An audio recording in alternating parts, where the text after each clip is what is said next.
persons who contribute to our economy are still in the informal sector.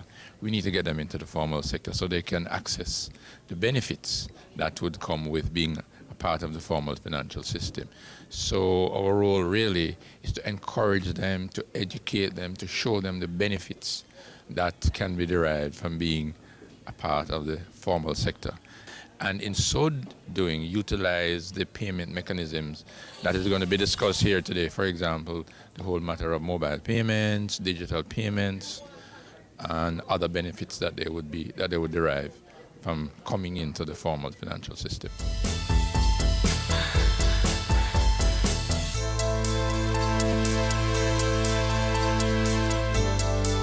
We are convinced that through this conference we can begin to build awareness and continue the conversation about the issues and challenges that must be resolved as we strive to develop and provide payment products and services to satisfy the needs of the average Jamaican consumer.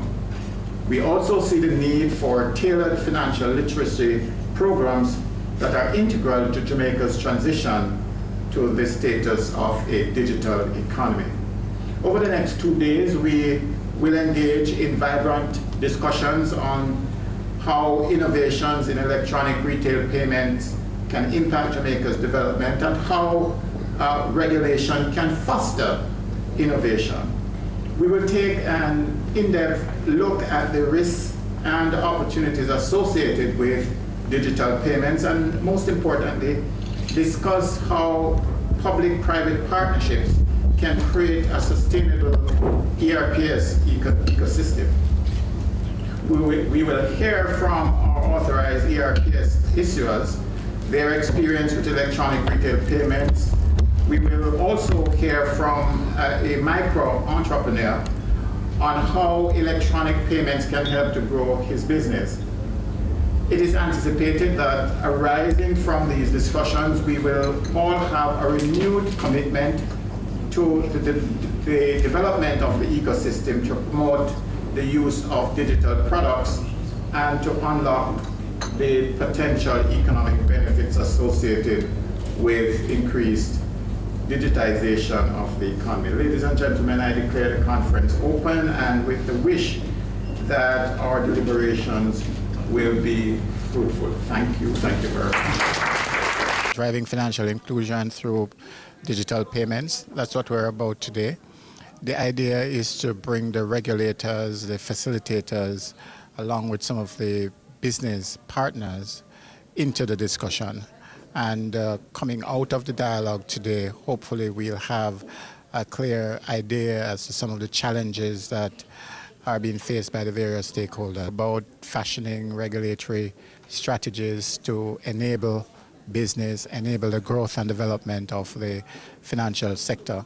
And we think that through engagement of our stakeholders, we will get certain insights which will assist us in discharging our responsibilities as a higher level of effectiveness. Well, the second day is going to be a little more of the same, but looking at perspectives of different stakeholder groups.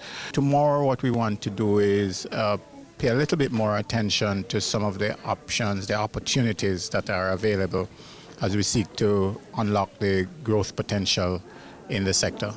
I think the major challenge that we face is designing products and services that satisfy the needs of the average consumer.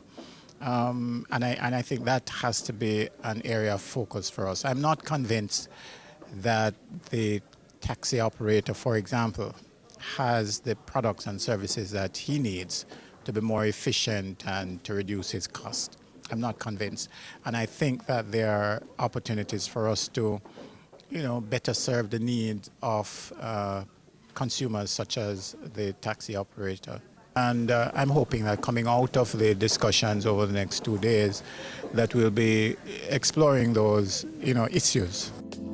And on that note, we go to a break. Stay with us. Much more after this.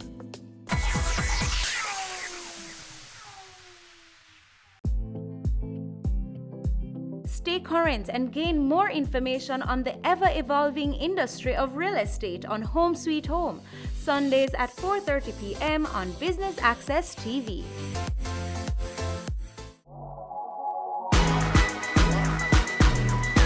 The Good Life, your trusted source for useful health and wellness information, lifestyle tips for the mind, body, and soul.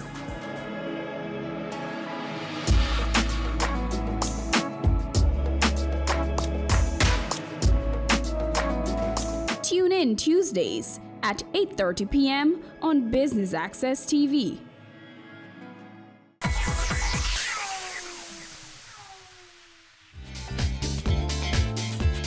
Welcome back and thanks for staying with us. Now let's join our presenter on stage. The strategy of mobile payments, we think, is a win-win for financial inclusion. And let me explain a little bit this. If there is a country that goes directly to mobile payments without having gone through the previous stages of digital finance or buying through the internet, through traditional landlines, through the internet providers in general, we see internationally that the improvements go 10 times faster. So digital payments, mobile payments have two interesting notions for consumers. One, that they provide payments in real time. Second, that are cheaper. What's there not to like, right? And why do we think it's a win-win strategy for the different actors? First, for the unbanked, of course. If you do not have a banking account, and I've heard that roughly in Jamaica maybe it can be around 80% of the population, 70, 80%. But nevertheless, almost 100% have a mobile phone. So that brings opportunities, right? They will see that by starting paying over the phone, they are building a data, and they exist in the virtual economy of financial transactions. So they can be later provided with some insurance or offered some small credit line to buy electronically, and that's what happened precisely in China, where the e-commerce has brought all these payments. It's a win-win strategy for digital financial providers, and we saw that we are not talking about the traditional ones, the banks, but also new active players that now they can be interested, like fintech companies, startups, e-commerce, internet providers, to finance and to bank this new market share that represents almost 80% here. For the public sector, because they can use it also to different things. I mean, people can use it to pay taxes. The public sector can use it to provide benefits, welfare benefits through the digital accounts, and to other ends. So Bill Gates already said in 1995, we need banking, not banks. Interesting. That's what's happening now. Banking is not a monopoly of the banks. It's a much bigger concept now. So we've seen in the recent years that this has been very true, because we've seen the fintech activities, so the advancement of technology and the open platforms has made possible that new players come to offer financial services. Banking is it's a concept that is changing. So banks are working from traditional banking to digital banks and other actors that are coming.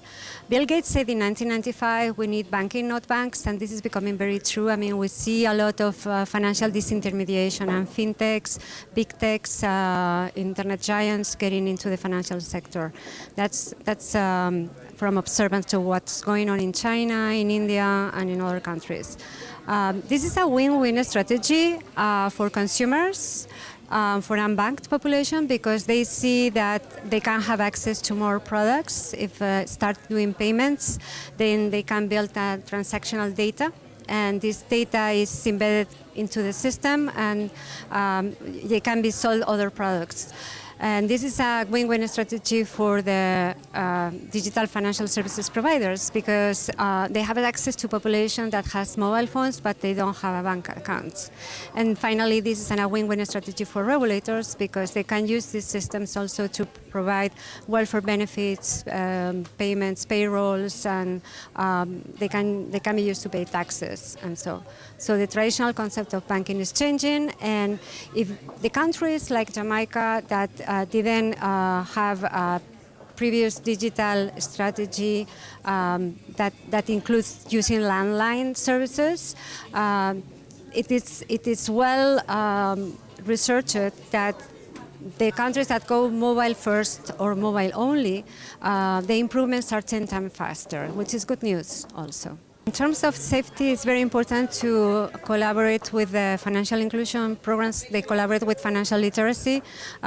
They need to be aware of what are the different methods that they can use, and it's driven also by a good, like the Bank of Jamaica is doing and has in their agenda to promote financial literacy, to promote the use of these new ways to conduct business and through the mobile in a safe way for consumers, in the sense that they can avoid fraud, or they cannot be hacked, or they cannot be put at risk. So they need to know better how to do it. But having been said, these are very easy to use ways. So for example, the social media messaging apps like WhatsApp is getting into payments. So what they are trying to do is to be very friendly used, and the consumer is at the center of the product. So you can use your app to pay, to buy cinema tickets, to use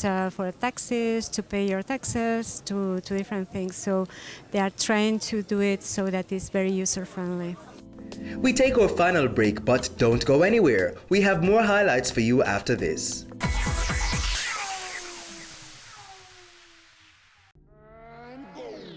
Career Moves has always explored interesting careers, highlighting all you may not have known about them. This season is no different. Coming back to Jamaica, everyone's like, Fizzy what? Fizzy who? When you find a bright boy or girl in the class and people say, what are you going to be? The parents will say, you have to go be a doctor, you have to go be a lawyer.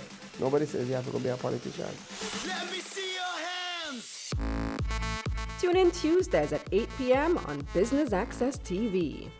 Ready for cable for as little as $100? Ready for no monthly cable bill? Ready for 10 TV channels absolutely free? Then pick up our Ready TV box at authorized stores for $4,500. Hook it up to your TV set, then top it up with Ready Credit for 1, 7, or 30 days. Buy now and get $1,000 free Ready Credit and start watching your favorite shows. Pick it up, hook it up, top it up. Ready TV. Prepaid cable TV when you're ready. Now serving Kingston and St. Catherine. Limited time offer while stocks last. Conditions apply.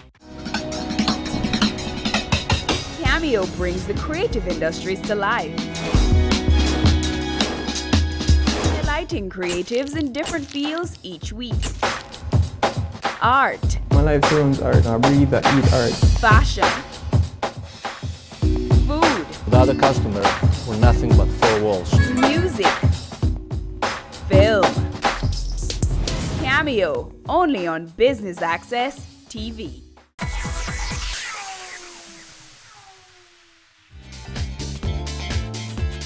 Thanks for staying with us. Now for more highlights.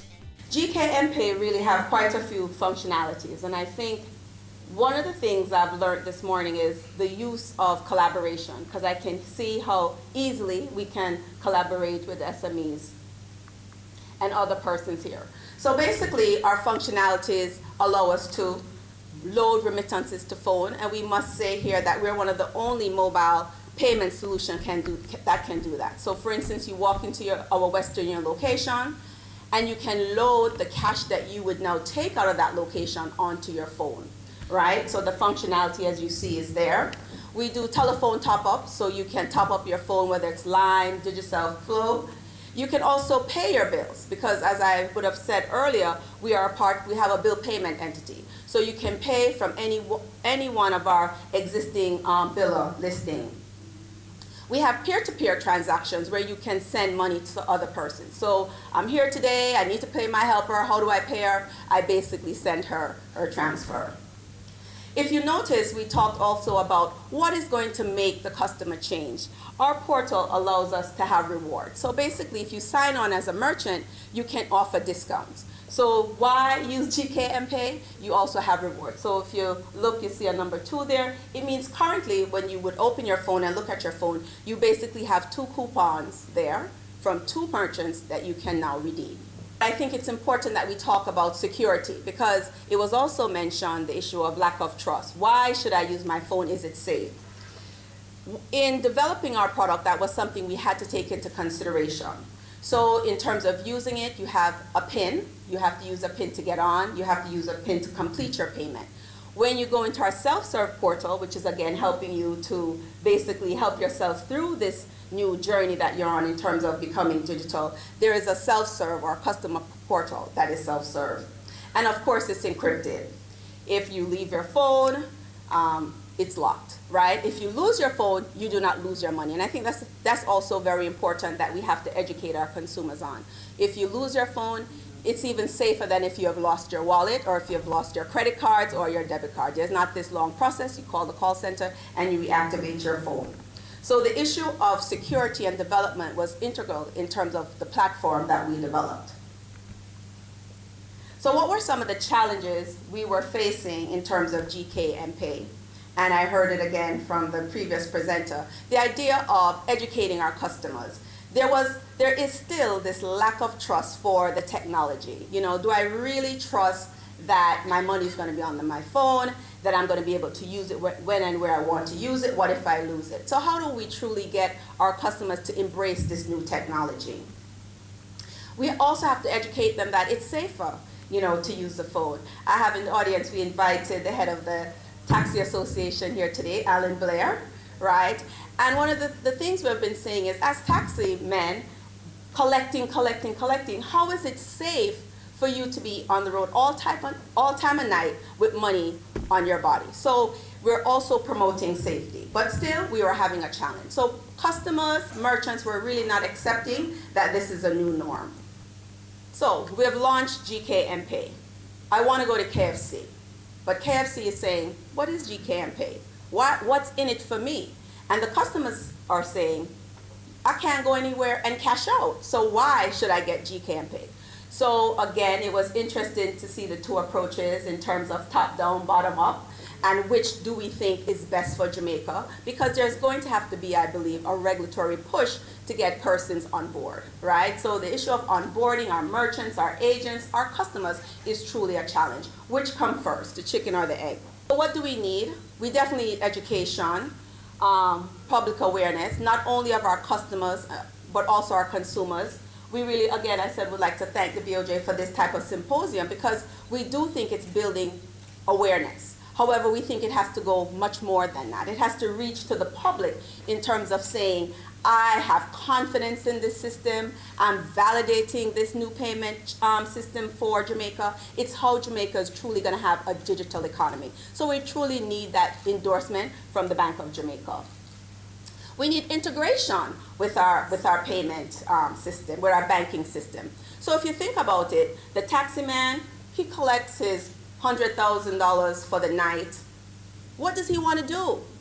And we talk about financial inclusion. He wants to put that money in his bank account, right?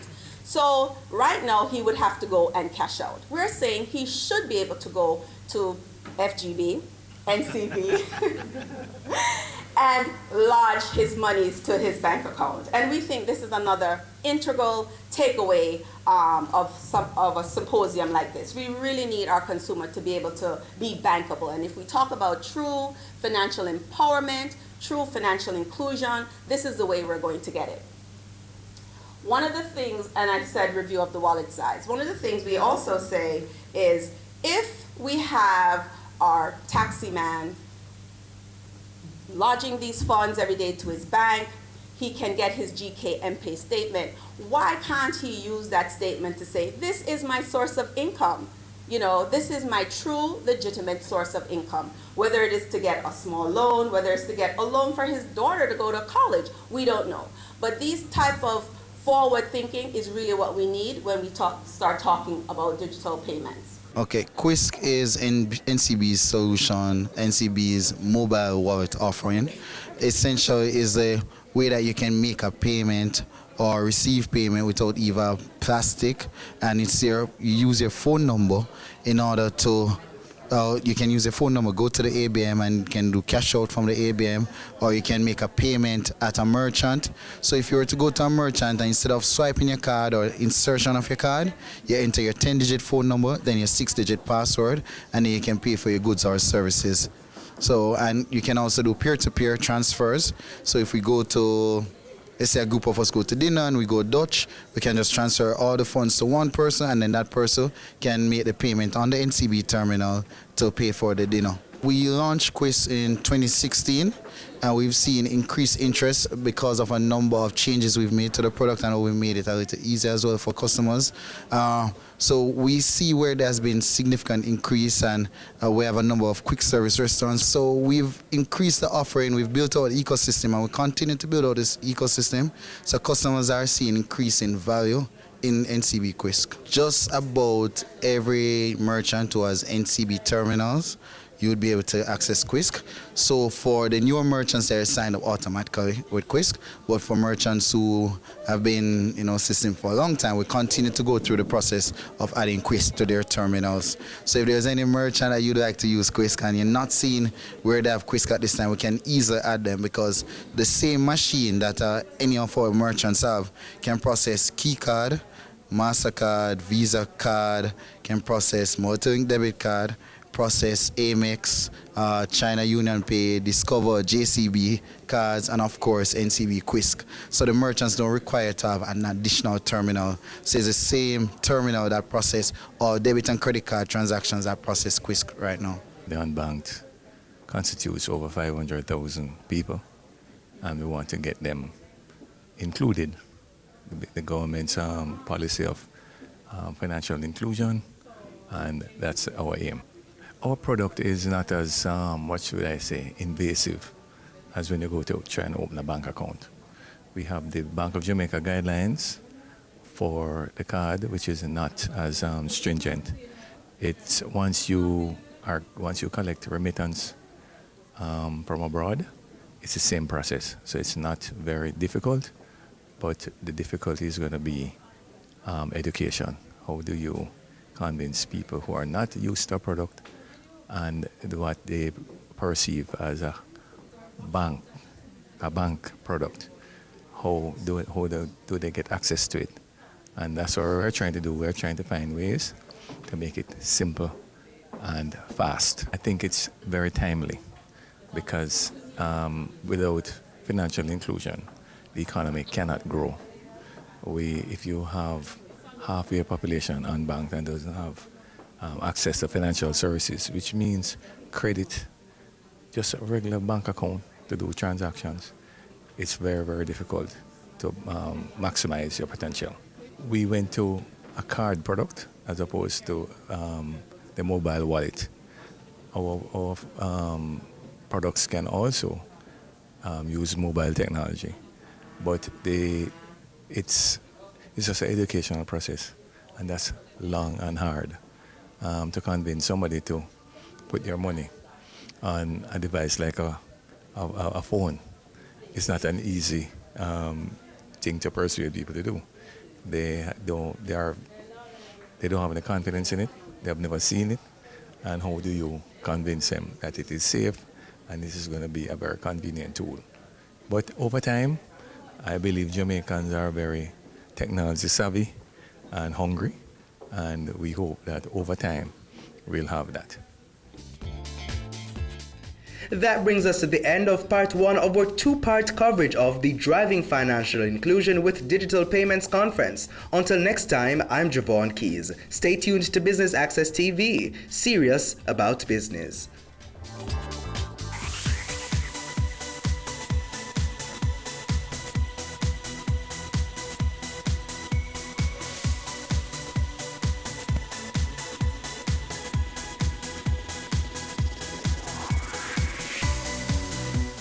They say it takes a village to raise a child, but the world will one day need the leadership of that child. The time you spend with your child matters. It stimulates their minds and shapes the way they act. Talk with your children. Help them to better understand the world around them and to value what is truly precious. Above all, the most valuable gift you can give them is love. Play, talk, teach, love. Take the time. It makes all the difference. A message from the Parenting Helpline and Ad Council Jamaica.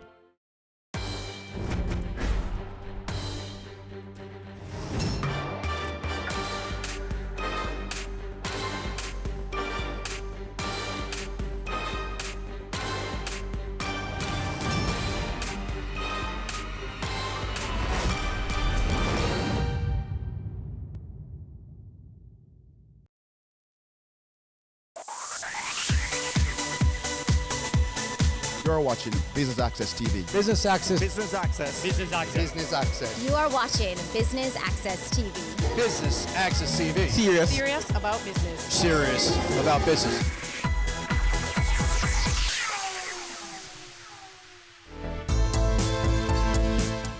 Welcome to part 2 of BATV's coverage of the Driving Financial Inclusion with Digital Payments Conference happening right here at the Bank of Jamaica. I'm your host, Javon Keys, inviting you to stay tuned. DBJ, in collaboration with the Inter-American Development Bank, has embarked on a program of financial inclusion, or assisting with the development of the and also assisting with the development of the micro, small and medium-sized enterprises. Now, an important part of the conference is to bring awareness to the availability of the relevant technologies that can assist in bringing efficiencies to businesses. So this conference is under the theme Electronic Retail Payments as well as Financial Inclusion, because we're seeking to bring micro and small businesses into the formal sector and for them to understand how they can utilize digital technology to improve their business operations. We think that the conference is timely because we're at a stage now in the market where there are 3 providers of call it non-traditional services, mobile money services, and one in the form of a prepaid MasterCard.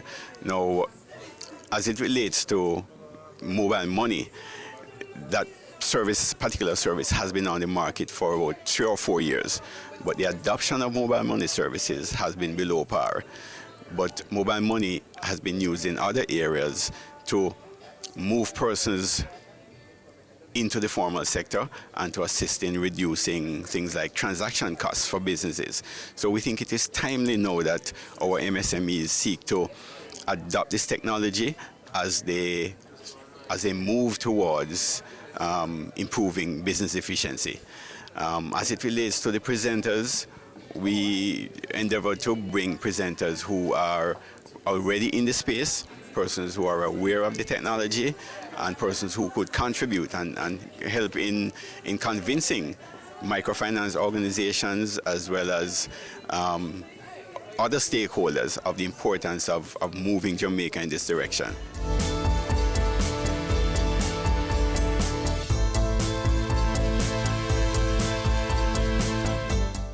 The idea behind this is really seeking how we can help to develop the ecosystem for digital payments to encourage more persons to actually use it as a means of engaging with regulated financial institutions or regulated payment system providers. The thinking behind it is that you have to understand the customer's perspective, remove the pain points, understand the provider's perspective, and facilitate the flow of business and funding, because this financial inclusion project is part of a broader project to empower Jamaicans to actually engage in the global economy. First of all, I think we need to redefine ourselves. I think we limit ourselves unnecessarily. Jamaicans, and Jamaica is actually on the cusp of becoming first world. We're an upper middle income country. We have sacrificed greatly in terms of financial sector reform. So what you see in the ERPS guidelines, the Electronic Retail Payment Services guidelines, is the creation of the regulatory framework which speaks to consumer protection, speaks to agents, speaks to the nature of the product design, and we go through a rigorous assessment of the product, which means that when a consumer now uses an authorized ERPS product, they have confidence that Bank of Jamaica has looked at the issue, looked at fit and proper, looked at the agent network, and even looked at the mechanisms to protect the consumer. So Of course, data protection is critical, but what also needs to be remembered at each point is that this is a means of facilitating payments. So we have tiered levels because we understand that the transaction volume and the value of each transaction is important to the individual customer. So it's all being done from a customer perspective as well as ensuring you develop the ecosystem. We are about empowering Jamaicans and empowering our financial institutions and providers by bringing them together in a forum where we can speak about the areas that need to be improved upon and addressed. And the main takeaway for the Jamaicans would be that we can actually use digital payments to facilitate business and facilitate it easily with confidence, knowing the payment will go through, knowing that it will reach its intended recipient, and knowing that you have confidence at the end of the day, your wallet, your mobile wallet is in fact operating as it should to protect you.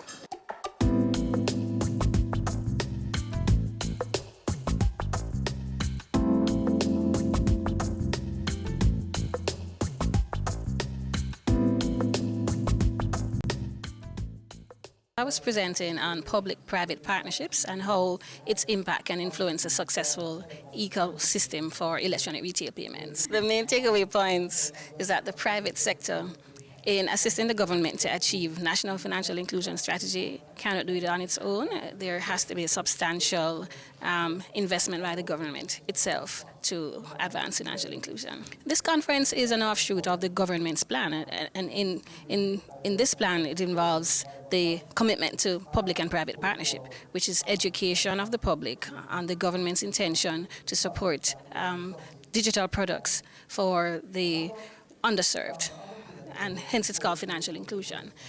It's very timely.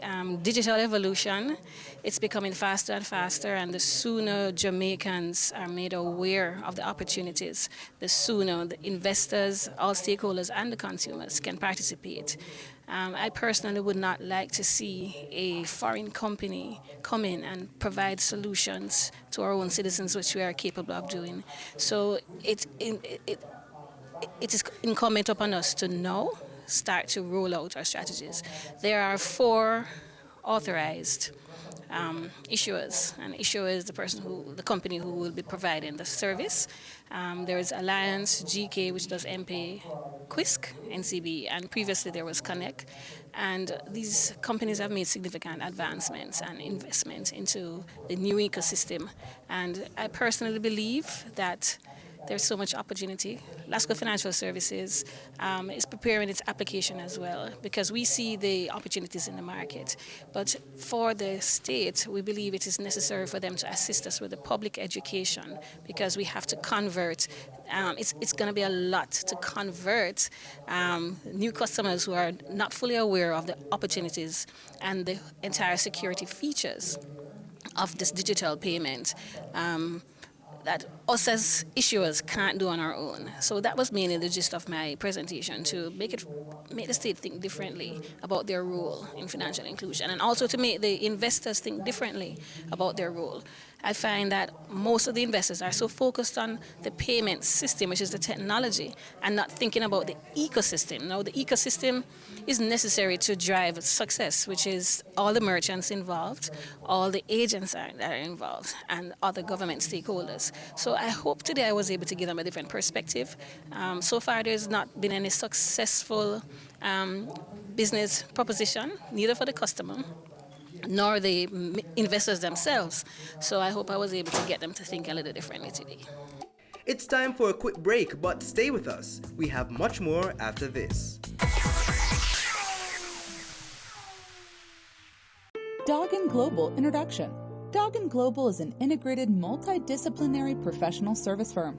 We are integrated as one firm and provide several professional services, including audit, accounting, tax, IT, risk, HR, performance, M&A, corporate recovery, and other advisory services. The firm is organized in several professional service units, which includes Doggin Auditors, Doggin Advisors, Doggin Legal, Doggin Finance, Doggin HR Solutions, Doggin Tech Solutions, Doggin Media, Doggin Corporate Secretarial.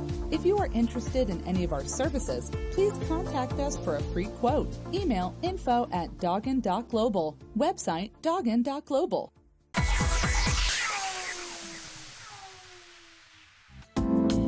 Welcome back and thanks for staying with us. So people earn more as technology get adopted. So that's on the macro side, but then there are overwhelming distributional effect of technology. The high school droppers, their real wage hasn't moved from 1963, from the 60s. So what happened with technology adoption is that those who are able to use those technologies are the one who benefit, because the technology is complementary to high skill. Think about powerful computers. You can do programming. Obviously, you will program faster. You can run your code faster. But if you have robots are substitute to who? Robots are substitute to low-skilled workers. You still need high-skilled people to program those robots. So in equilibrium, you would have more higher real wage, higher productivity for high-skilled workers, and lower real wage for low-skilled workers. Because the demand for those low-skilled is lower because they get substituted with robots, but the demand for high-skill is higher because you need more high-skilled people to program and to actually operate those robots. Now, that's a general perspective on technology, but you may wonder, is this time different? Is the digital revolution different from the previous technological change that occurred? In some respect, yes, but not totally.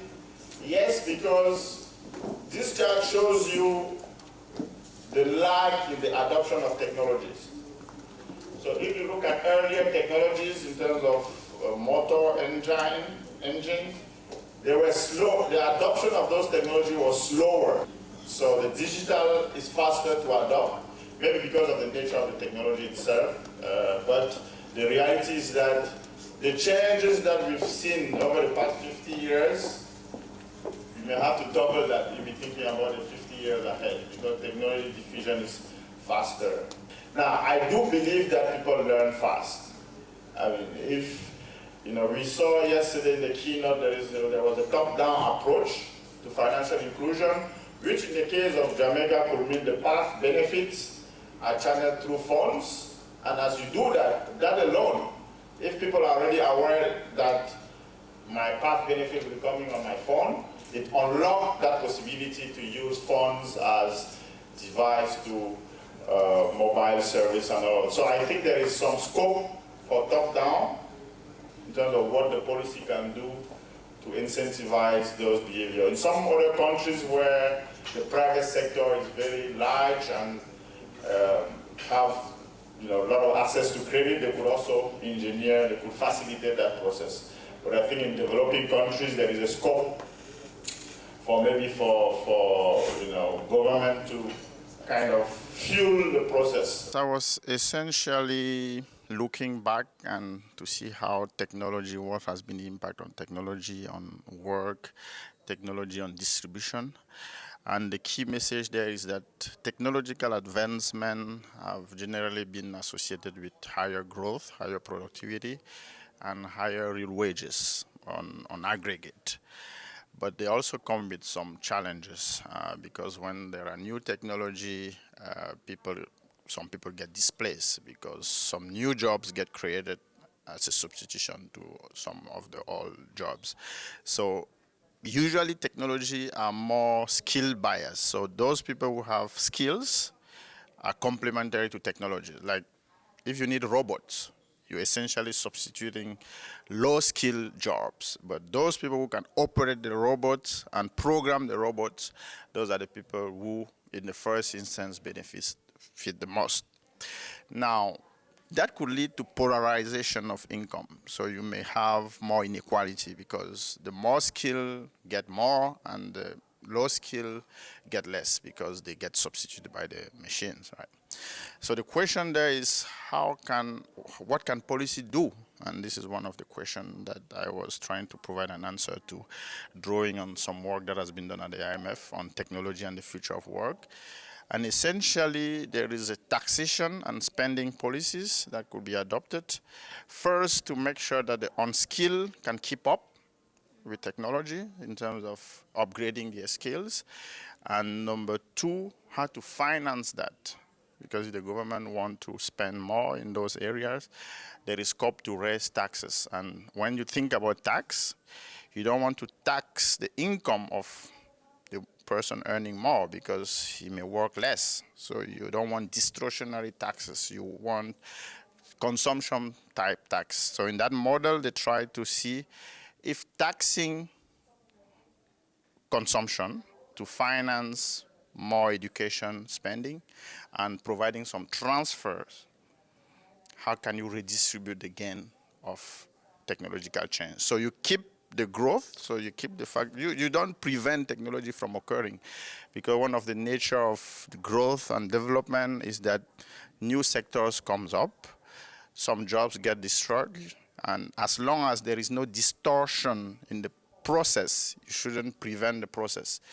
And that's what policy can do, in terms of using taxation and spending to make sure that although the aggregate gains of technology are protected, you also take care of the non-so skill in terms of upgrading them. We take our final break, but don't go anywhere. We have more highlights for you after this.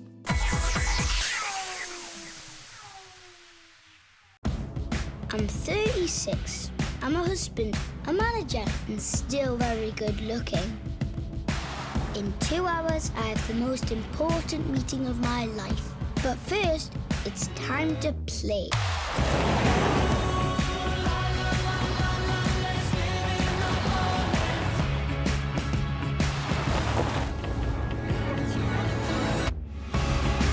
The new Suzuki Vitara. Your business matters. Business Access TV offers you the most innovative and effective advertising solution for your business, specializing in B2B sales, cost-effective solutions, the customers you want, the repetition you need. No matter the size and nature of your company, your business matters. Call us at 876-291-6233 or 876-376-4225. Email sales@batvja.com.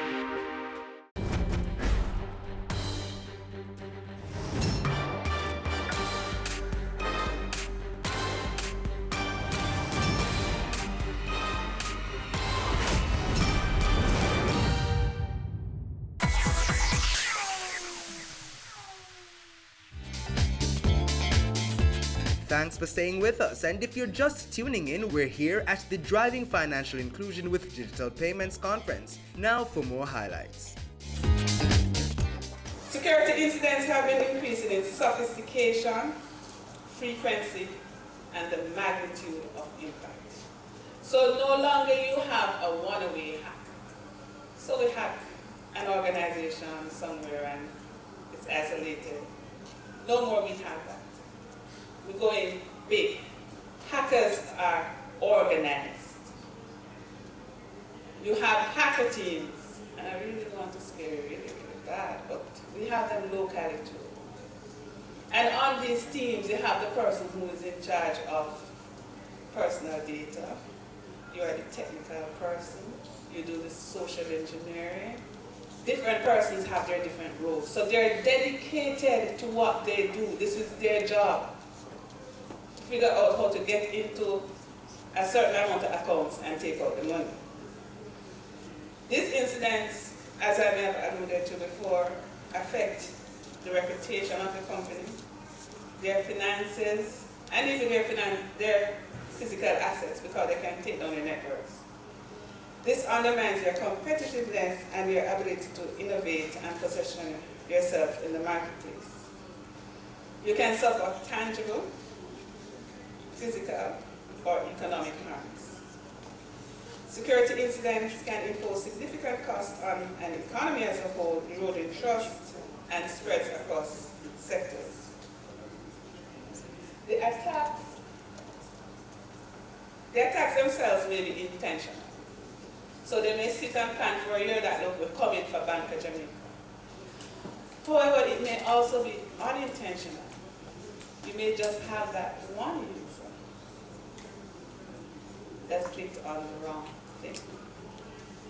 A lot of times that happens. What are some of the ways in which this can happen? Now, research has shown that the biggest security issue in any organization is the human factor. So you spend all this money and you buy the latest firewalls and you have all the policies in place. But if your users are not aware, if they don't know that Mr. Morrison's name does not have an S, it can cause a problem. So you have to be aware, you have to be really conscious of these things. Think about it. You must have policies and procedures in place. As the leaders, as the managers of the organizations, you have to ensure that you have the end user policies, your social media policies. I know these are things we generally don't think about because they're not traditional, but it's the age in which we're living again. You must look at things such as passwords. You have to ensure that your users know that their name is not a good password. They also need to be aware of the fact that when you give them a set of credentials, it's theirs. And anything happens under those credentials, they are responsible. And always be careful of opening and following links in unsolicited mail. If you don't know the person, like me and the cyber jutsu person, don't be clicking at them. As much as it make you feel good, the feel-good factor is what they used to catch. And what we say, always be cyber safe, protect yourself online, and think before you click. And I've even gone further now to say think before you post, because some of the things that you're posting, they're even more dangerous than somebody stealing your phone. I spoke about the need for persons to be aware of the issues that can arise with using online platforms as well as using electronic devices. So we want people to know that while there are good uses, and I did speak to some of the uses of social media in marketing and in promoting a business, there are some risks that exist, and I gave some examples as to how to manage those risks. Companies need to do all that is necessary to protect consumers' data. Why I don't think sometimes they realize that this data that they hold is valuable to other organizations, some not necessarily legal organizations as well, for all sorts of use. And that is what we're trying to get across, that companies need to realize that you're holding personal data and other persons are interested in this data, so it is your responsibility to protect it. When you're using online platforms, when you're using electronic devices, think before you click, think before you post with social media. You need to consider the impact that whatever you post may have, not only on you, but on others. Thinking before you click can save yourself and your organization a lot of trouble. As it relates to a digital world, and as users and consumers increase their usage, and the intention is that as technology improves and increase, then more and more persons should take up the use, especially to do businesses and services. But the direction that we're heading is good, but we also have to think about the negative side of things, in the sense that there are challenges with respect to security aspect of what we do. We do a lot of business online. We do a lot of transaction, point-of-sale services. All of these things, pose risk and threat for the consumers. Criminals are out there. They're understudying and looking at how things move on and progress with respect to businesses, whether it's online businesses and things like that.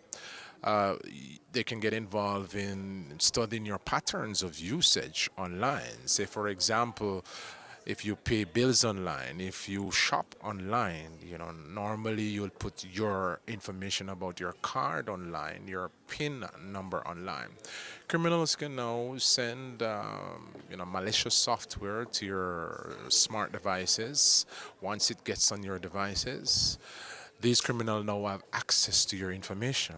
it dumps things like keyloggers. So when you're ready to put your card number in, they capture that number. It goes as far as turning on your camera system and turns on your audio system. Sounds very scary, but indeed it is so. I'm not here to let persons become paranoid, but becomes aware of the possibilities that are out there. Sometimes you go to point of sale to do your transactions. We have to be careful of the persons that are accepting your debit and credit card, because sometimes they work with the criminal underworld. They get things like skimmers, a similar thing to your swipe when you take it to the supermarket or gas station. Swipes. Criminals are now bringing into the country the fake ones, so that cashiers and persons who are accepting these cards, they will have the fake, what we call a skimmer.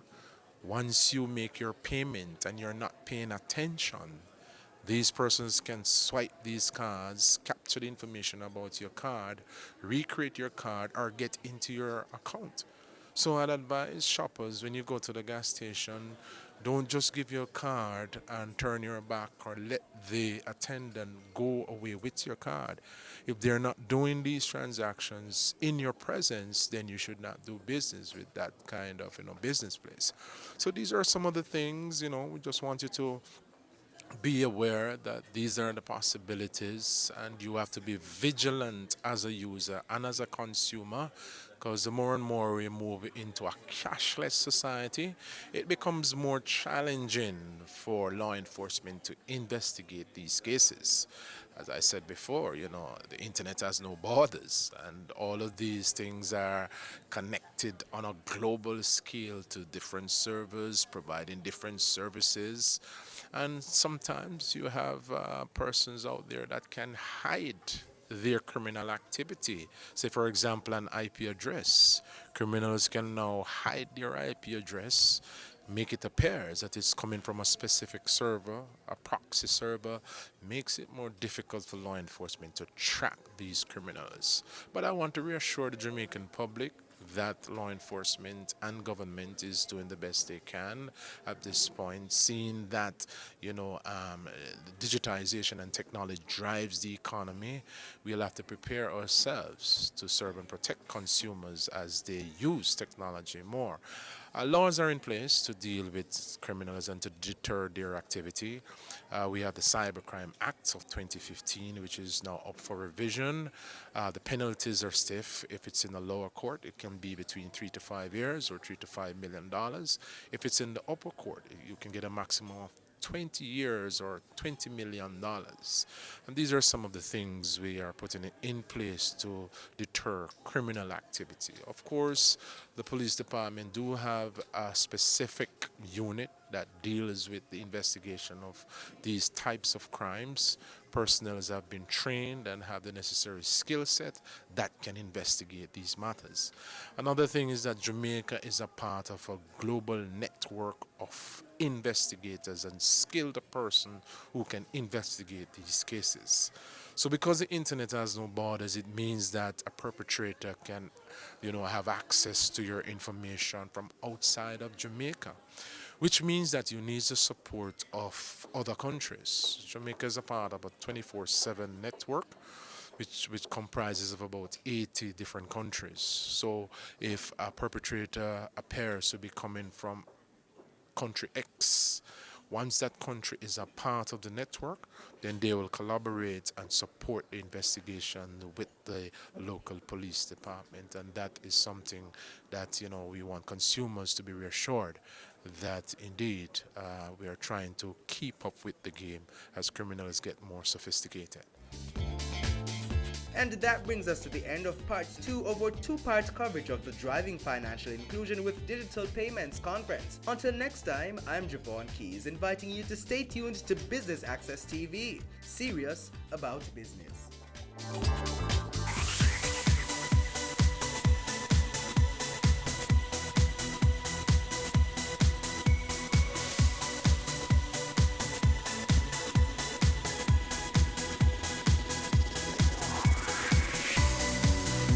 Ready for cable for as little as $100? Ready for no monthly cable bill? Ready for 10 TV channels absolutely free? Then pick up our Ready TV box at authorized stores for $4,500. Hook it up to your TV set, then top it up with Ready Credit for 1, 7, or 30 days. Buy now and get $1,000 free Ready Credit and start watching your favorite shows. Pick it up, hook it up, top it up. Ready TV. Prepaid cable TV when you're ready. Now serving Kingston and St. Catherine. Limited time offer while stocks last. Conditions apply.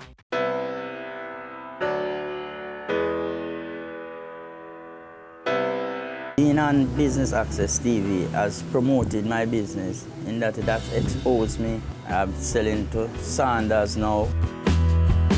I've been even to Brussels. I've get commission to build the ACP logo. And I'm back here now, I'm doing different items, like is creating more souvenir, different style of souvenir. Anyone that is considering to do business with Business Access TV should go right ahead because it motivates and propels the work forward.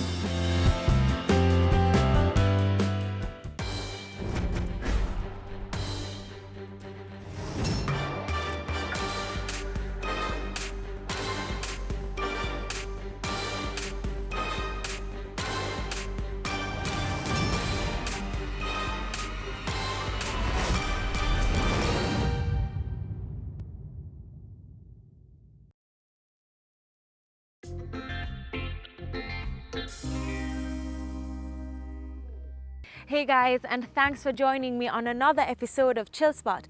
Today we'll be hanging out with Sherida Dujon. She's the Vice President of Administration at Thwaites Finson Sharp Insurance Brokers. She'll be sharing with us her ultimate getaway here in the hills, which is just relaxation with her close group of friends. So stay with us for another fun episode of Chill Spot.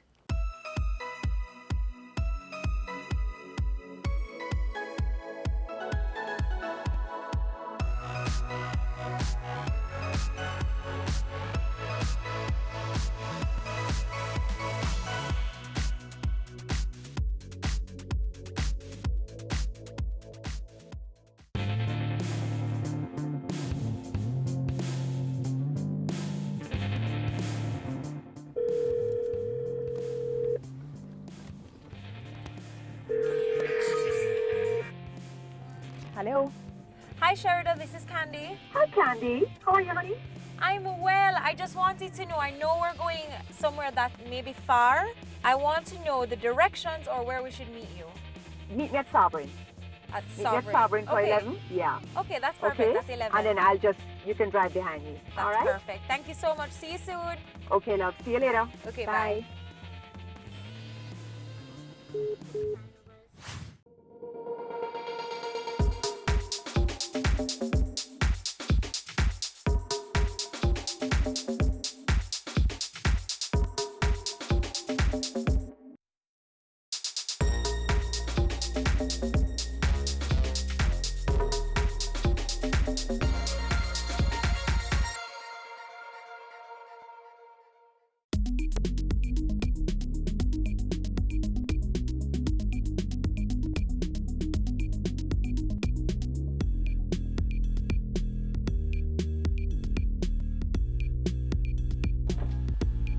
Hi Sherida. Hi honey. How are you? I'm good. So tell me, what's the plan for today now?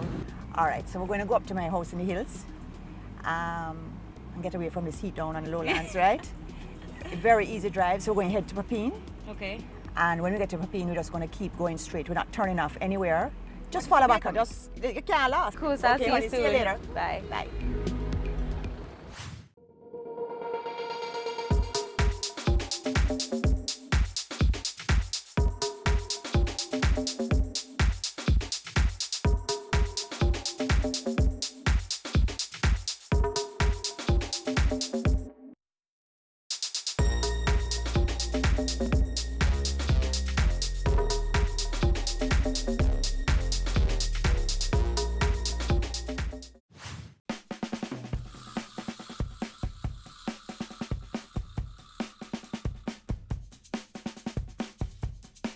I'm already loving being up here. How often do you get to come up here? You know, Candy, not very often, to be honest. Probably once every 3 months is when I really come up. That's the truth. Wow. Yeah. And what do you do when you come up here? I just relax. You know, it's just really downtime from Kingston. I like to read, so I bring my books. You know, and it's usually with the family, always with the family. So we sit down and it's just, you know, getting together and reminiscing and just family time, cards. You know, we'd turn on the fireplace at night and just downtime, relax. Really, yeah, chill. It's just such a. It's like you're driving and then you come to an oasis. I know, you don't expect to see this when you hit that corner and this is right there in front of you. It's just so beautiful, I must tell you. Tell us about the property. I think my parents purchased this when I was probably about 12. So I'm not going to tell you how old I am, but it's a long time ago, okay? It was actually originally owned by a fellow named Hamilton, I think, who had a joinery down in Papine. Okay. So when you go inside and you see all the woodwork, the archways and so on, it was down there. And he had to bring that up on donkeys and just wow. And amazing. And then it was sold to a Colonel Lister, an Englishman, and his wife, who actually lived here. Okay. And then they went back to England when she died. And my mom and I actually went to visit him when I was in my teens, when we went to London. Yes. And then my dad, my grandfather and a friend purchased the house when I was, you know, a very young child. So it's been in the family since, and it's evolved over time. But originally, to get here, there was no road. And it was just a track, just a bridle track, okay? I understand. And a donkey would meet us at the foot of the track with a, you know, those hampers you see? And you used to set the donkey? We put all our food in the hampers that we brought for the weekend. Everybody had a knapsack with their clothes and stuff. And we used to take that trek up the track. And that's Are you serious? Yes, for years. So you actually went on the donkey, or the donkey just transported the donkey things? Transported everything. And he'd be standing right there waiting so when we got here. And then you just walk with the donkey? And then we'd walk with the donkey. Until my elder brother graduated from university, and then, you know, they had this idea about coffee and stuff. And then, you know, one thing, as I said, the rest is history. It just evolved into that. So wait, you mentioned coffee. Tell me about that. Yes, it's all down here below where you can. Wow, that must be nice. Originally it was flowers. We used to grow carnations up here. We still have some flowers, but it was carnations originally. And my mom used to manage that. So she would come up with the donkey and her gardener, and they would bring these carnations down and sell them to the florists in town. Wow, and now that's coffee. Yeah, it's coffee.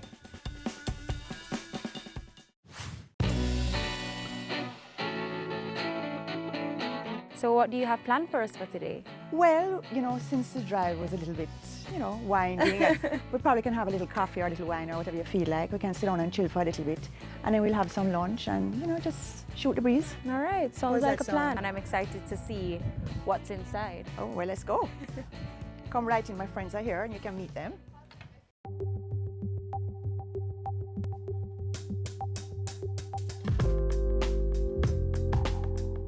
Hi, everyone. Hi. This is my auntie. You don't have to. Okay. One of my cheerleaders from Mona Prep. Wow. Small world. Yes, it is. We went to Mona Prep together. And so did Eleanor. As in not parents of, you went to Mona Prep. We went to Mona Prep. And we were not in the first year, okay? Not the first cohort. No. Okay, so this is Sonia. Hi. Nice to meet you. And Carol. Know your face from somewhere. Where could it be? It could be Kai and Chad Williams. Oh, those are my cousins. You see, it's a small world, so you wouldn't know my son yet. Your son is? Israel. I do know Israel. Wow. I do. Wow. Okay, this is going to be a great day, girls. Everybody knows everybody. Small world. Yeah. Good to see you too. And this is Sharon. Hi, Sharon and I actually work in the same industry. And her husband and my husband are really good friends. Hi, Sharon. Yeah. And that's Pretty Rosie. Hi, Pretty Rosie. Whose husband I knew long before her, okay? He'll tell you it's when I was a little girl, okay? And Ellie and I go way, way, way back. Hi, and I know her too. Okay, all right. Wonderful.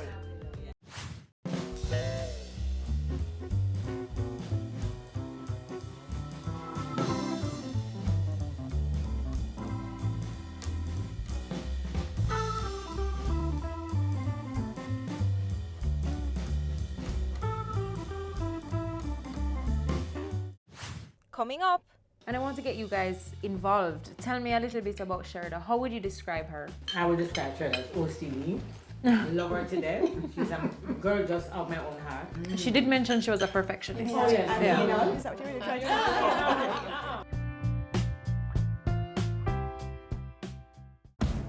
I'm 36. I'm a husband, a manager, and still very good looking. In 2 hours, I have the most important meeting of my life. But first, it's time to play.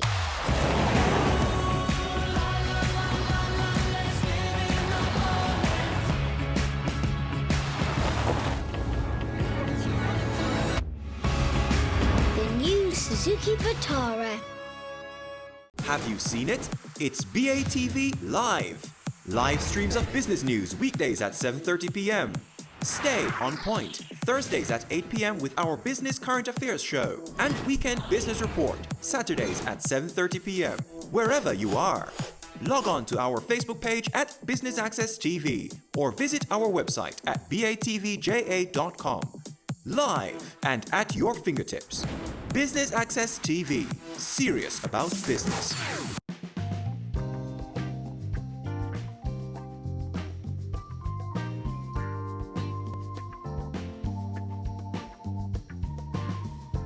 I'm so hungry, Yes. Candy, honestly, you know. I'd really pre-prepared most of the stuff. Right. Because I knew we weren't going to come up here until about midday.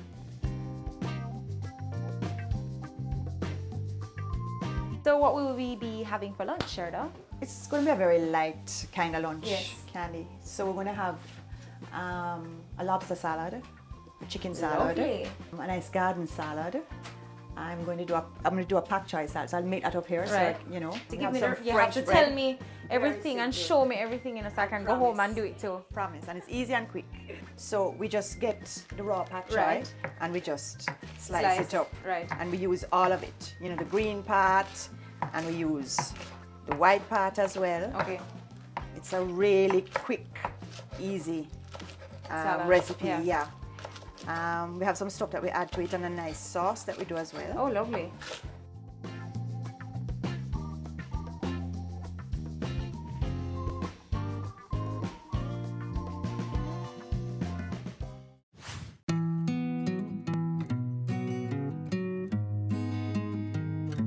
Are you a big kitchen person? Do you like to cook? Stop. No.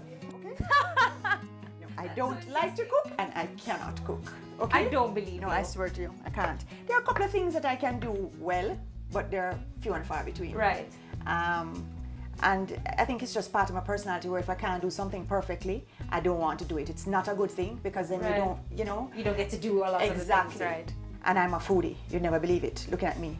You know, some people eat to live. Right. I live to eat.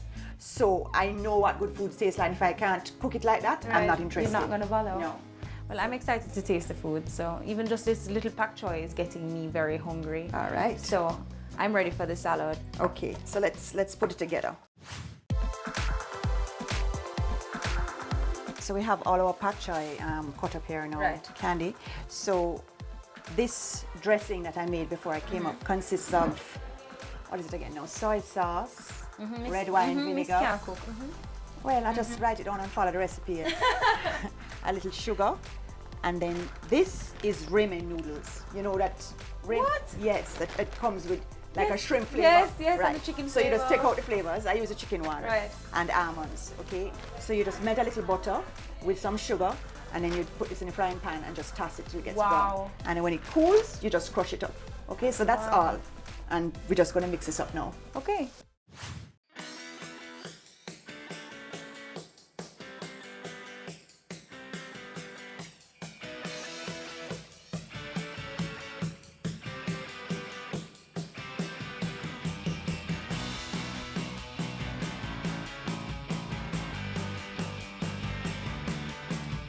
Bless this food to our God in Jesus' name. Amen. Amen.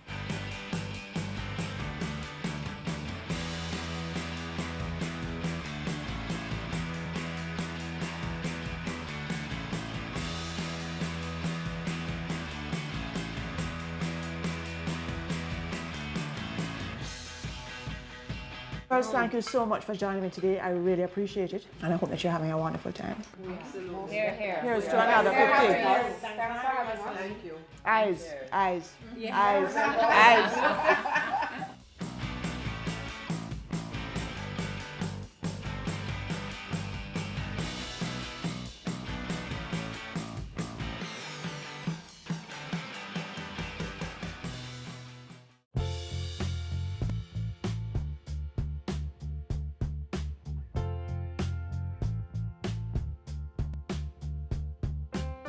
I'd just like to thank you for this experience and for inviting me up here because I really am having a great time.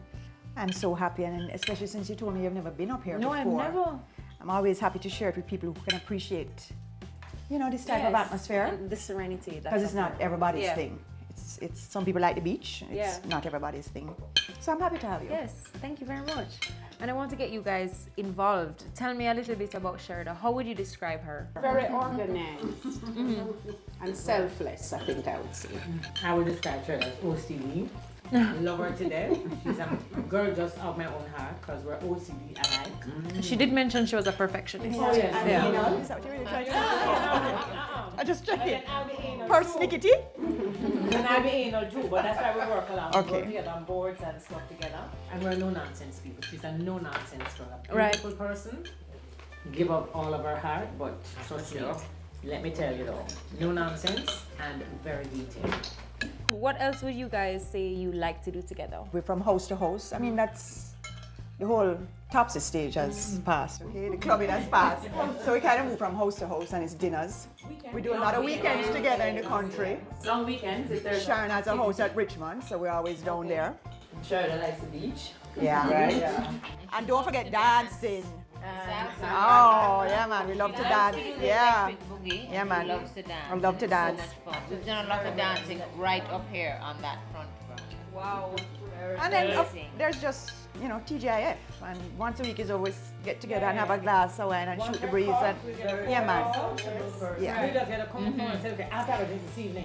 What you doing? We need to meet. You guys remind me a lot of my friends and what we aspire to be. We're very, very close and we get together once a week and we always say we have to do something every Friday night. I mean, some Friday nights we can't, but as best as we can, we try to maintain our friendship. And it's not a lot of party and things. No. It's just company thing. It's just company.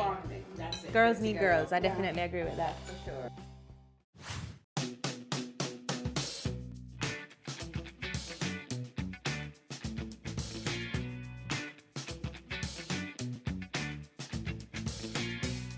So talk to us about your childhood. Where were you raised? Did you have siblings? What schools you went to? That sort of thing. Actually grew up in an area called Mountain Spring. I don't know if a lot of people go walking up there. It was just an amazing childhood. It was so, every household had kids and it was just a safer time. So, you know, we'd be outside just sitting down on the curb wall until 12, 1 o'clock in the morning talking. You know, riding bicycles up and down, sliding down the gully side on our bottom and, you know, hiking up to Jackson. It was just wonderful. And I went to Mona Prep School, and then I went on to St. Hugh's. My mom was a nurse and she worked at Natal Hospital, so it was very close. I could just walk across, so that's why we chose that. I really wanted to be a St. Andrew girl. You know, I was a St. Andrew wannabe because all my friends went there, but you know, it just logistically didn't make sense. And from there I went to Alpha Business College. I have 2 brothers, one younger, one older. I'm right in the middle. And they actually run this coffee business, right? So they're the ones that run the farm up here and all the processing, and it's from the bean to the cup. Wow. So they grow the coffee here. And that's the coffee that we had earlier. Absolutely. It was delicious.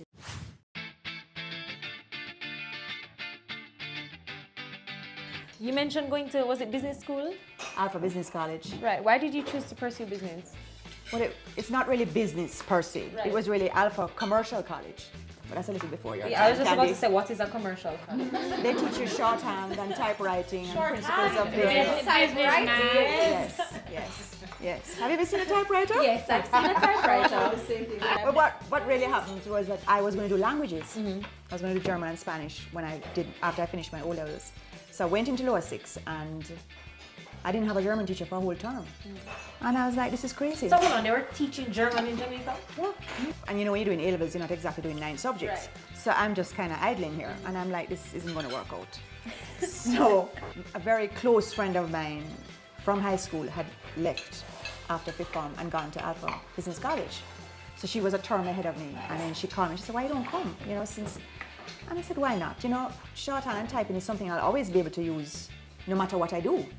So since I don't know what I want to do, let me go do that. So that's how I ended up at Alpha Business College. And actually a term before I graduated, the same friend who had graduated a term before me called to say that she was working at this insurance brokerage and there was an opening there. Why didn't I come and, you know, try out for the position? And I did, and that's how I ended up in insurance. Wow. Yeah. So I really started out as a secretary and just kind of worked your way up. Yeah. And you mentioned having 2 brothers. What are they like? They're very different. My younger brother is very, very outgoing and a real people person. You know, he's the kind of guy that if he's talking to you, feel like you're the only person in the world. He's like that, just really social and very protective. My older brother is a lot more reserved. Wouldn't you say, guys? Yeah. He never used to be like that, but since he's been married, they both have 2 kids each. He's just really become a homebody. But they're great guys and they really look out for me. It's a nice close knit family, you know.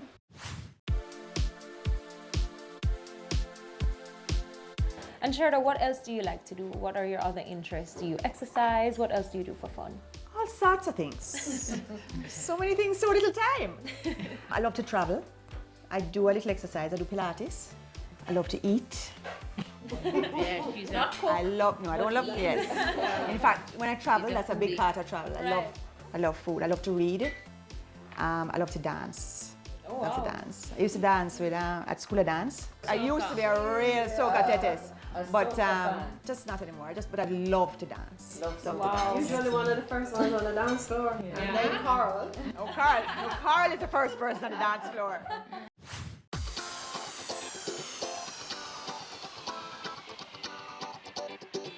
Well, Sherda, thank you so much for lunch. It was delicious. I think everybody can agree that the food was good. I'm Yes, full. your pak choy salad was delicious. My pak choy salad. Good one. But it was delicious. You helped make it, right? Yeah, she can talk now. You can? She's mad. I was worried. I was really worried because I could have an ambulance up here, you know? So I think we're going to go chat some more. Yes, but good. thank you, ladies, for having us. You're welcome. It was a pleasure. Thank you. It was an experience. It was lovely. Yeah, lovely. All right, then let's go. Okay. Coming up. I think generally the public is skeptical. And I think the industry is partly to blame, but they're also to blame because the truth of the matter is nobody reads the fine print. Business current affairs you can relate to. Frank, credible discussion. On point, dissecting the issues. Offering solutions to Jamaica's challenges. On Point, Thursdays at 8 p.m. on Business Access TV.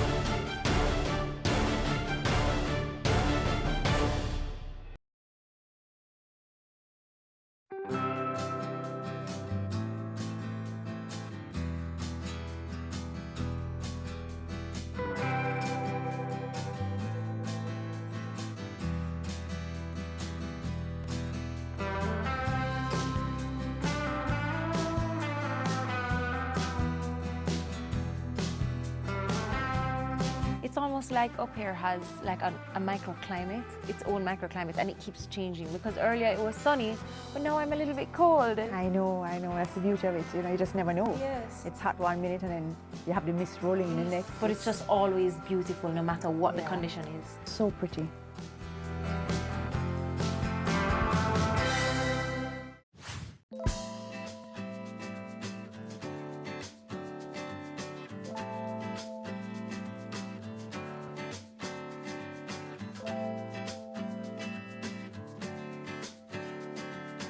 So now we want to talk about the professional side of you. You are the vice president. Tell us what your job entails. My responsibilities really are administration.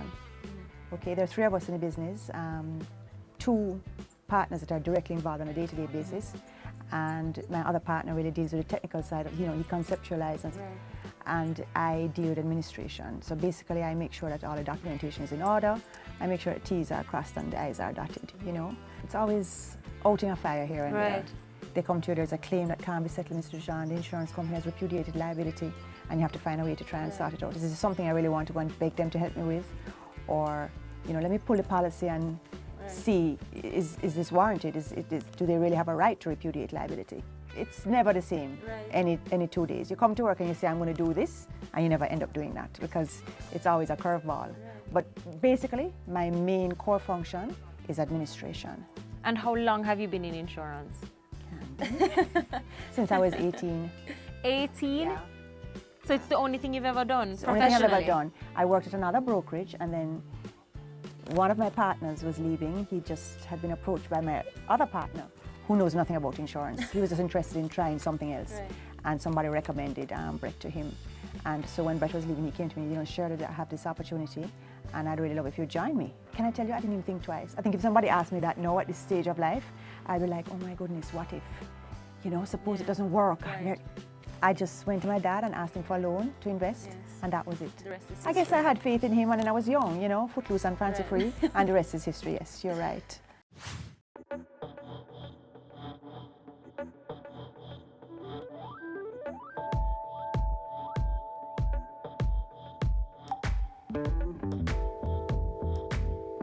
Why is insurance and what you do so important?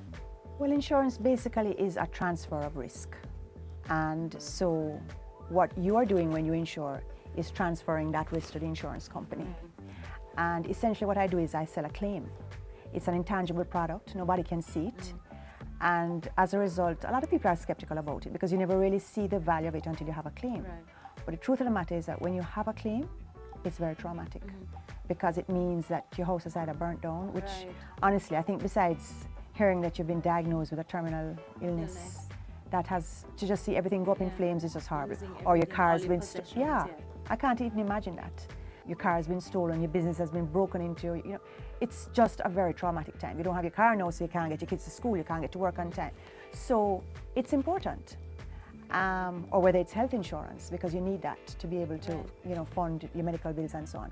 So that answers the question in terms of why is it important. I think generally the public is skeptical. And I think the industry is partly to blame, but they're also to blame because the truth of the matter is nobody reads the fine print. If I asked you if you've read your motor policy, I'm sure you're going to tell me no. Nobody reads it. And so when you have a claim, it's a big surprise. And so I think it's very important that people's expectations are realistic, and it's something that I try to preach in my office. When somebody comes with a claim, you have to let them know from day one what to expect. And when you're selling that policy, it's important for them also to know, you know, there's going to be a deductible, there's an average clause. You have to let them know what is going to happen in the event of a claim. So I think to some extent, a lot of people are not receptive because they always feel that, you know, they get gypped when they have a claim. But the truth of the matter is they didn't take the time to listen and they didn't read the policy. And on our part too, I guess sometimes we don't stop to explain it, which is why it's a good thing to have a broker, which is what I do. I'm an insurance brokerage, because the whole idea is that you're giving that personalized service and you're there to, you know, you're going to a big department store, there are people to help you. But, you know, my brokerage is kind of like, I like to describe it as a boutique broker. When you come in, it's personalized. Because when you go into a boutique, people are running around helping you. Yeah, so it's important to explain exactly what to expect.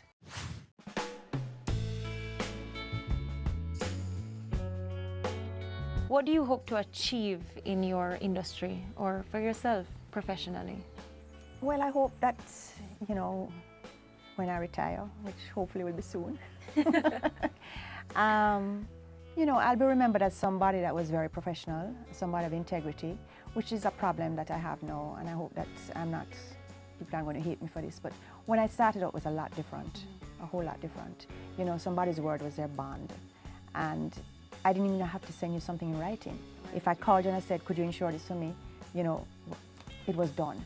I think what is really happening now is really a microcosm of what exists in the society, in that there is really not a lot of new business, because there's, you know, the economy was very stagnant for a while, and so there wasn't a lot of productivity going on. And so the only way to sort of build your business was to take business from somebody else. So the ethics and the standards and the values have really eroded.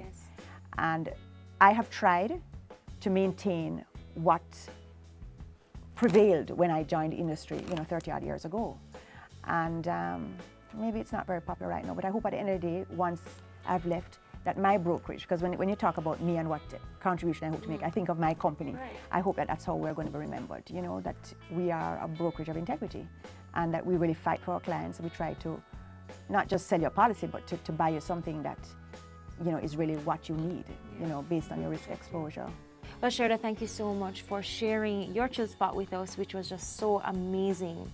This is indescribable to be up here and to experience this and to feel a cloud. I know, we were in a cloud. Can't say I've never felt a cloud before today. So thank you so much for letting me experience this and sharing this with us. It was my pleasure, Candy. I really, really enjoyed the day. Thank you so much for having me on Chill Spot.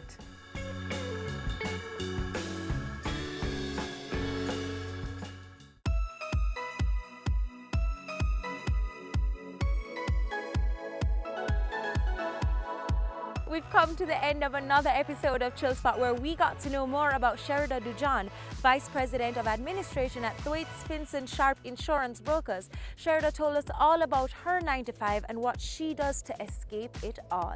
Join us for another episode next Friday, and until then, I'm your host, Candy. Bye. We went to Mona Prep together. And so did Eleanor.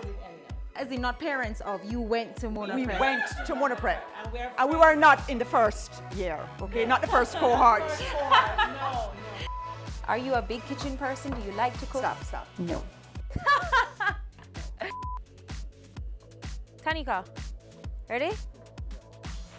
We've come to the end of another Tanika, Insurance Brokers. Sherida told think about me. Ready?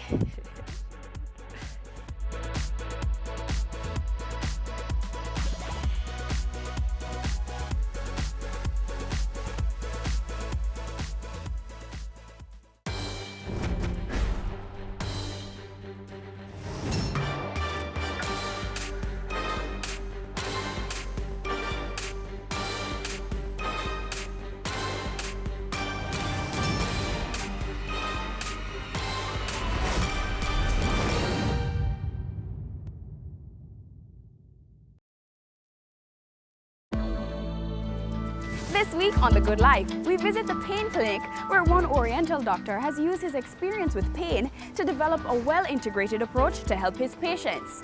Back pain, knee pain, anyone? Stick with us.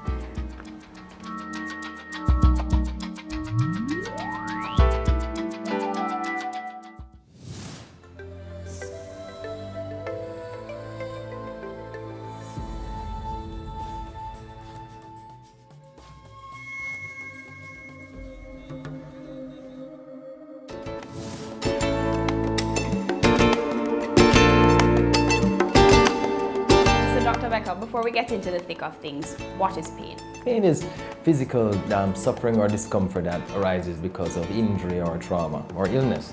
And it is something that is multifactorial. There are a number of different things that contribute to pain. I mean, specifically say joint pain is one of the most common things that people come to see us for. Say arthritis or trauma of neck and back and joint pain.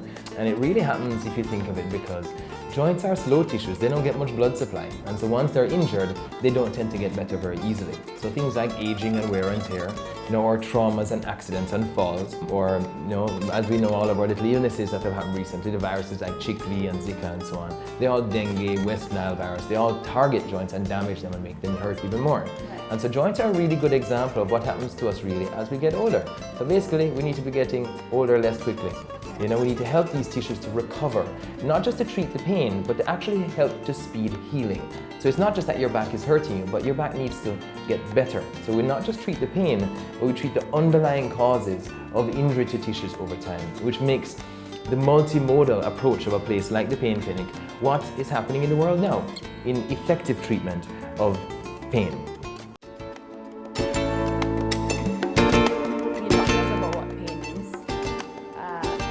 How you got started? Why did you decide to, open up the pain clinic? I grew up in the country in Jamaica here, and we all always used natural things. It was always important to have, plenty exercise and to run around and drink clean water and breathe fresh air and have healthy diet. And my mother was one of my great inspirations. She was always very interested in a healthy life. So being aware, being mindful of everything that you do, your diet, exercise, and everything. So I was always a vegetarian from young in life and always very athletic and interested in a lot of sports. And I always enjoyed adventure sports, like outdoor sports and then rock climbing, mountaineering, all of these things that usually involve injuries. And usually the injuries are pretty bad.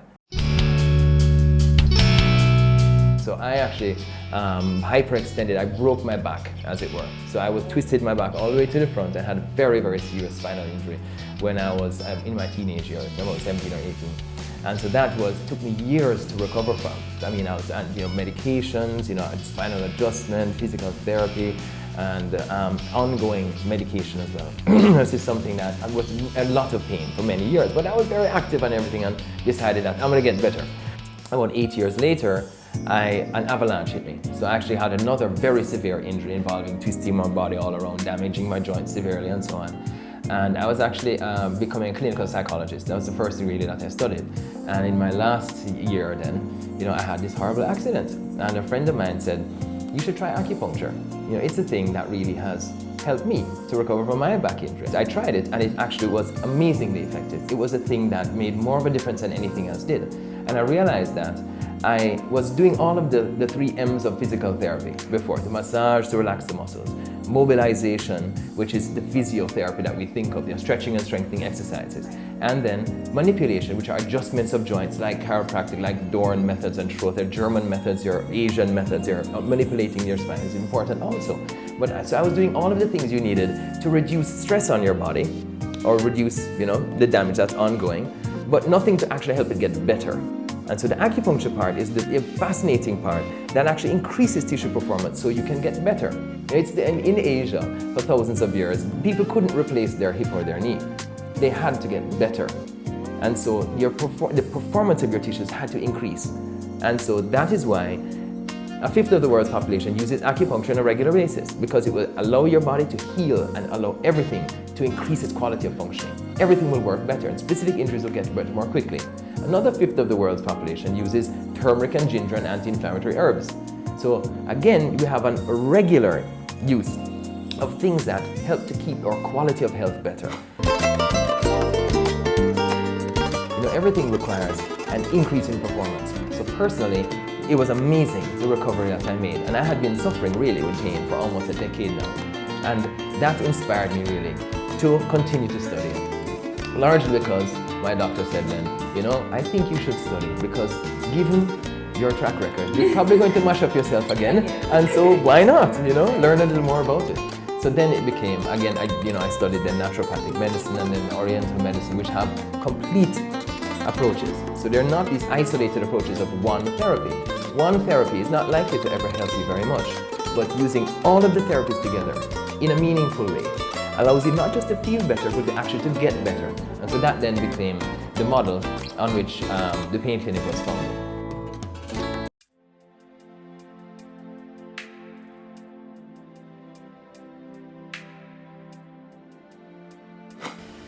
My name is Beverly Newman, and I've been coming to Dr. Becker's pain clinic for several years, maybe as long as 10 years. And I can certainly recommend it to anyone who is having pain problems or problems with depression, and many other medical problems. My problem is mainly with my back. I started off with having terrible pain going down my leg, and I reached a stage where the doctors told me that I would have to be in a wheelchair or have surgery. So I had surgery and it was successful. I can walk, but now that I'm getting older, I have a lot of pain in my lower back, and Dr. Becker is able to help me with that. He also has a lot of his own herbal preparations, which are excellent. I get the one for pain, which has a lot of cayenne pepper in it, and I get my back rubbed every night, and I certainly can recommend it. I come for acupuncture, and I try to come once a week. I'd love to come more often, but it's just it's just too expensive. But once a week is a real big help.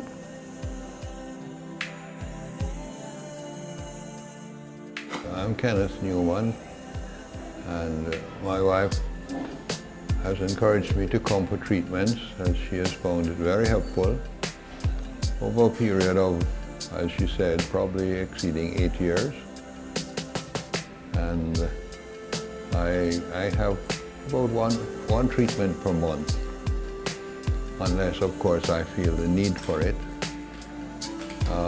My problem is not so much pain as, you know, the stresses and strains of business life. And it's very relaxing, and I feel invigorated once you get a treatment. And I would really love to come more often, but of course, you know, we have to be moderate. I also am convinced that the herbal preparations are useful. I feel quite satisfied that, especially my wife, who has had a lot of problems, health problems, has certainly benefited from the treatment she's been getting.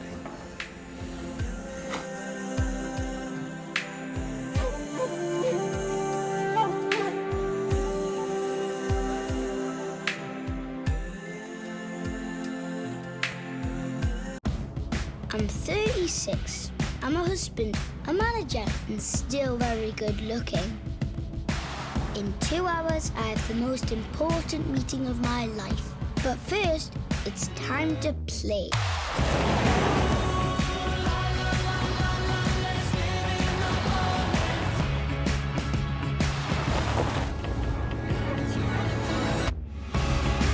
The new Suzuki Vitara. There's only one recommendation for funding that is ever going to come from me, and that is funding from a bank. This is the cost to build, and it includes every nail and screw for the building. Our motto is building communities, building a nation. Get in the know with the world of real estate with Business Access TV's Home Sweet Home, Sundays at 4:30 p.m.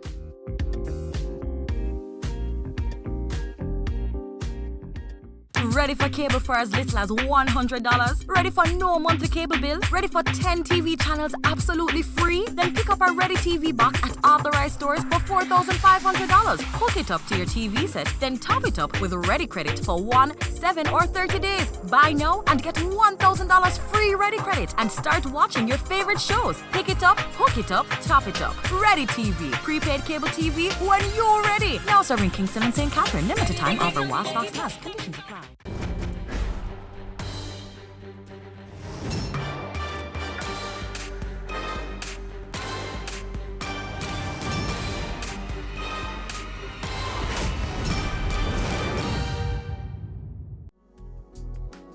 Welcome back to The Good Life.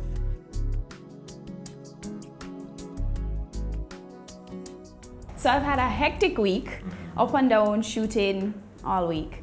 What do you recommend? Again, effective treatment of pain is something that is, what we've learned is, needs to be multimodal.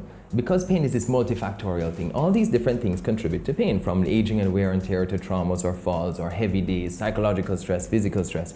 And so we need to have multimodal treatment. We need to have all of the things that work, not just 1 or 2 treatments. Again, this is what effective treatment is all about, and which is why the pain clinic's approach and our model is really what the industry's leading model is right now. So most people, for example, with your long and busy days, have a lot of neck and back pain and tension, right?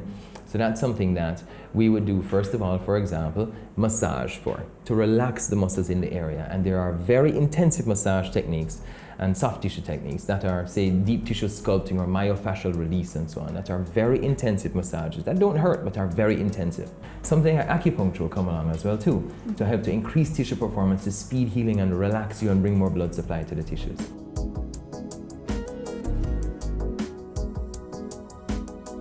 So then the stretching and strengthening exercises come along. And then spinal line alignment also plays an important role. With muscles pulling on the vertebrae are pulled out of proper alignment. So they're twisted or rotated out of proper alignment. And so, yes, we can get started.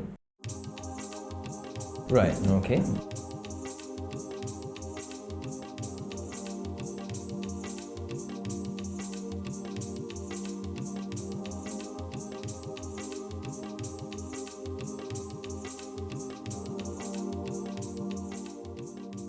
So typically when we start off with relaxing your muscles, right? So lying down on a heating pad like this helps your muscles to relax. We also do the deep tissue massage segment. So we work on your back, upper back and neck, and then deeply relax and release muscles throughout your body. Right? Again, that's important because all of your body is connected. It's not just that your neck and upper back are hurting. Neck and upper back function together with your back. Your body transfers force in triangles. At this point, but not wipe it, okay? There we go. So we clean our areas that we're going to use. We want to increase blood supply So we do some points that are deeply relaxing, which is what the point in the forehead does. It relaxes muscles in and around your scalp and face, which is a big part of where we all accumulate muscle tension. So if I can relax, again, the most important parts of your body, then all of your body will follow.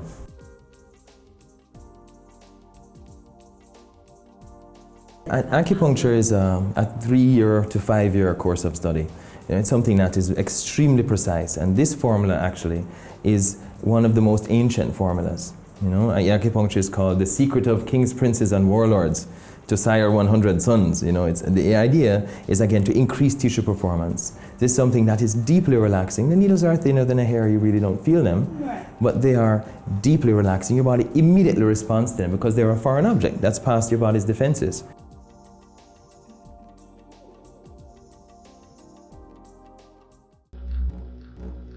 Okay, so as we look at, as part of our treatments, we always do step by step moving through the different treatments, right? And you do either with me or other therapists, and we work together. Now, if you notice here, so we would have done our massage part already, right? So now we want to do, having relaxed the muscles and also brought more blood supply to the tendons and joints and ligaments, everything becomes more elastic, so everything moves more freely and with less pain, right? So we want to then move on to our physical therapy and our adjustment routine. Now, if we press and notice, I'm just checking out here and palpating, getting a feeling for what the tissues are like. And I notice that this tendon is desiccated, it's dried and strained, basically. It sounds terrible, huh? From usually too much muscle tension. So if your muscles are too tight too much of the time, they're pulling on the tendons, right? And things that are, if you pull, it'll flatten it out and it'll lose a lot of its lubrication, as it were, as blood from the tissue, and it desiccates, it dries, and dry things tear more easily than wet things, right, which tend to stretch more easily. So we want to relax these muscles here, right? If we don't relax the muscles and we adjust you'll just pull it right back out again. It's usually because the muscles are so tight that something gets pulled out of alignment, right? So we need to not just align you and send you home, then it's just going to fall out again. That's wasting your time. And we need to deeply relax everything and help to make sure that you follow up on the alignment with stretching exercises that reduce that muscle tension, and so it doesn't build up and pull it right back out again, right? So we want to stretch you like a clock. And we're going to stretch these long muscles and these diagonal ones, your levator scapular muscles. This is the one that's hurt more for you, and then your traps on top. So like a clock, you lean over, there we go, and push gently and relax and let it fall. And we do that usually 4 times, and then hold it for 2 breaths. And then like a clock, we move from 9 o'clock to 10:30. So you move from one position to the next like a clock. Then you push up and release. There we go. Felt that release? That's what we want there. And relax down.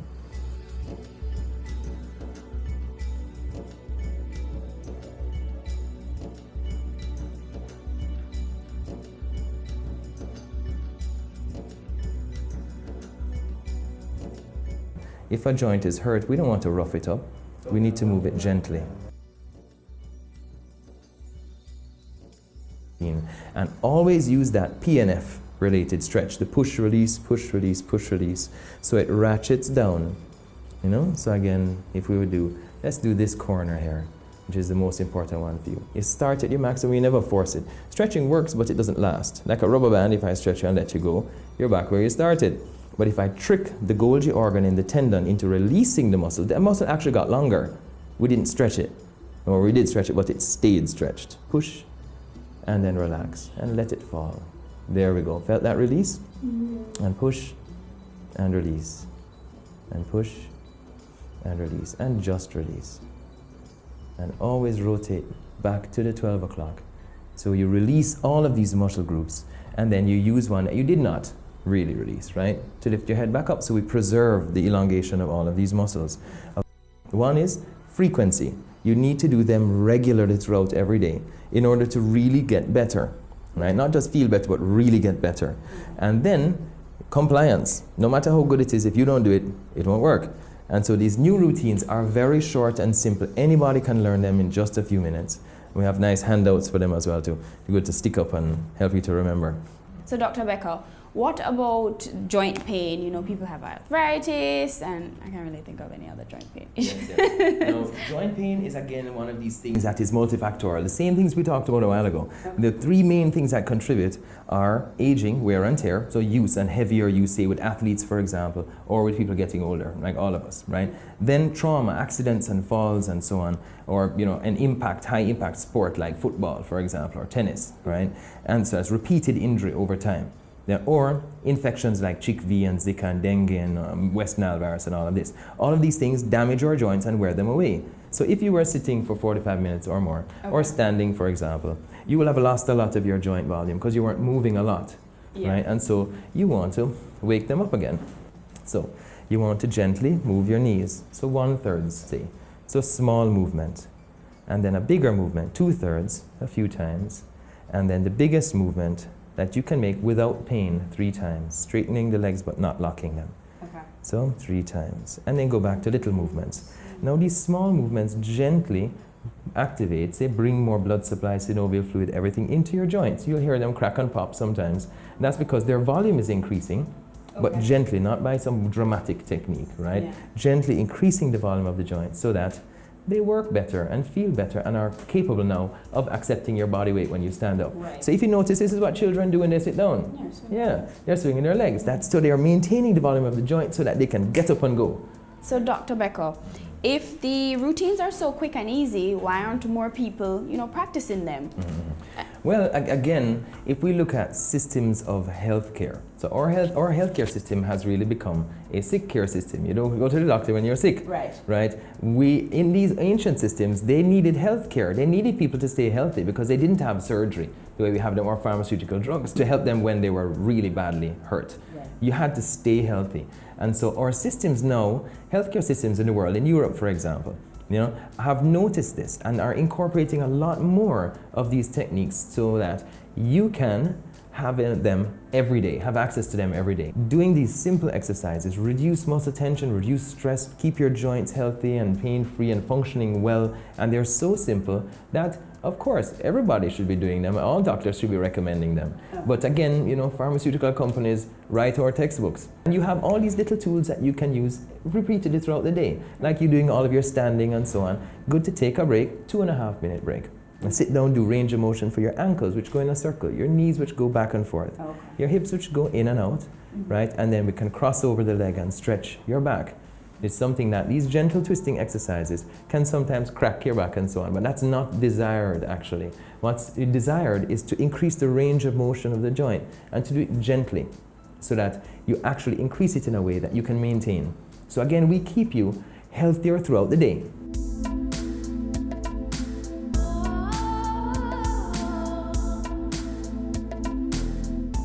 Your business matters. Business Access TV offers you the most innovative and effective advertising solution for your business, specializing in B2B sales, cost-effective solutions, the customers you want, the repetition you need. No matter the size and nature of your company, your business matters. Call us at 876-291-6233 or 876-376-4225. Email sales@batvja.com. Have you seen it? It's BATV Live. Live streams of business news weekdays at 7:30 p.m. Stay on point Thursdays at 8 p.m. with our Business Current Affairs show and Weekend Business Report Saturdays at 7:30 p.m. wherever you are. Log on to our Facebook page at Business Access TV or visit our website at batvja.com. Live and at your fingertips. Business Access TV. Serious about business.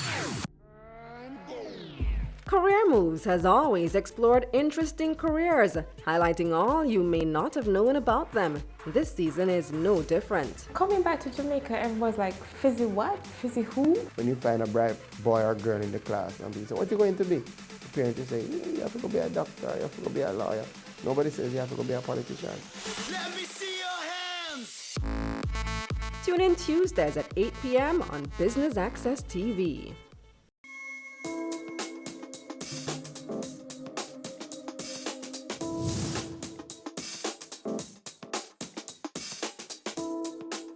So we're wrapping up our day here at the Pain Clinic, I did my joint alignment, my stretching exercises, and of course acupuncture. But Dr. Becker, what else does the Pain Clinic offer that makes it so special? The Pain Clinic's model is actually now an industry-leading model. This is the most modern approach that we have, the most effective by far approach that we have to treating pain. And it actually is interesting because it comes out of one of the most ancient approaches. And so we are all getting older and needing to do all of these things more and more now. And so it is much more effective, if you can learn to do as much as you can. So you can come somewhere that in one place doesn't just give you one treatment. In one place we give you all of the treatments that you need from right along, from nutrition. So we assess your nutrition, your dietary recommendations, your dietary needs. We have supplementation that we talk about as well. We evaluate you as far as medical health or so on. We have doctors that work with us too, right? That are regular medical doctors and surgeons, right? So no matter what kind of care you need, the Pain Clinic has everything for you in one place so that you have a completely well-integrated program that is tailored exactly to your needs. So all of the therapies are available here in a way that we can tailor it to exactly what you need in one place. So, we also have, for example, a line of herbal products called Dr. Bird Herbals.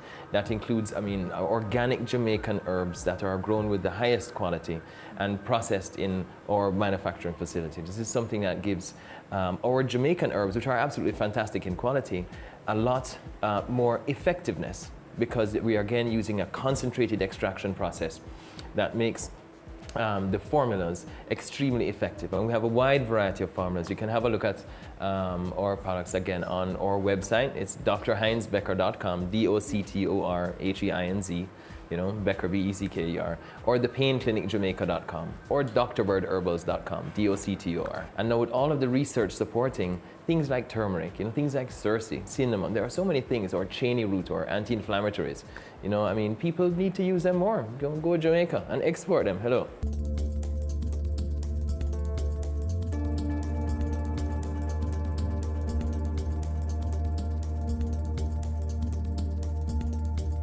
We went through a variety of treatment options. What about pricing? I think a lot of people are concerned these days about cost. Yeah.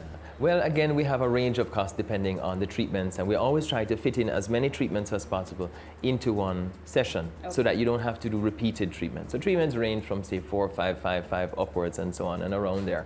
And so it depends really on what it is that you need. But again, we always have plans for athletes, for students, for seniors, so on, so that our services are affordable to everyone. Because it is, again, what the Pain Clinic is all about. I had my terrible accidents when I was younger, and I've learned a lot of what it is that you actually need to not just feel less pain, but actually to get better. And so that's something that we always teach, incorporate into your treatments, so that you go home right away knowing what to do. With that, you get better and better and more independent and better able to take care, of your body. So not just get better, but have a healthier and happier life. So let's say I wanted to make an appointment. How do I go about doing that? Well, again, you can you can look us up in the phone book, right? So you can look up Dr. Heinz Becker. You can look up in Natural Health and Medicine. We're there. The Pain Clinic is there, and so on. On the website again, thepainclinicjamaica.com.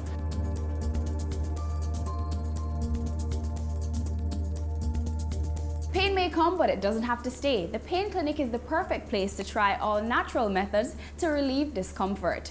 Until next week, you've been watching The Good Life, and I've been your host, Amita Prasad Webb.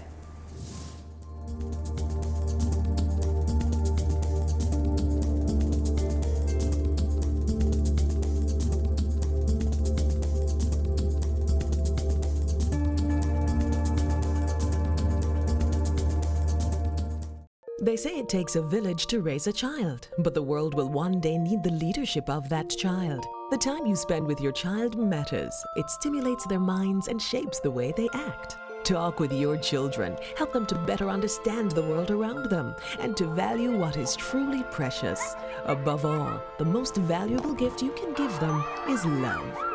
Play, talk, teach, love. Take the time. It makes all the difference. A message from the Parenting Helpline and Ad Council Jamaica. The business community has suffered tremendously due to extortion. Some have not just lost their businesses, their jobs, but lost their lives. This is extremely impactful to the growth of our country and to the progress of our people. We are our brother's keeper. Let's put a stop to this. No more use of force. No more use of fear. No more extortion. No more. We are back with another exciting, innovative, and inspiring season.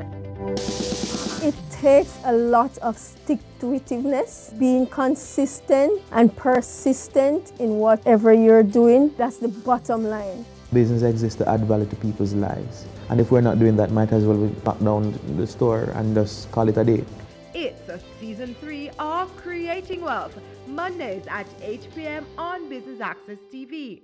Your business matters. Business Access TV offers you the most innovative and effective advertising solution for your business, specializing in B2B sales, cost-effective solutions, the customers you want, the repetition you need. No matter the size and nature of your company, your business matters. Call us at 876-291-6233 or 876-376-4225. Email sales@batvja.com.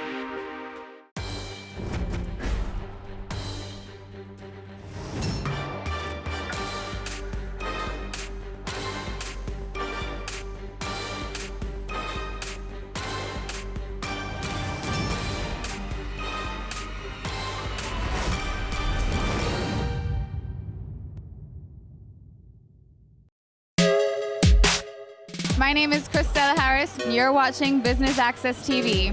Serious about business.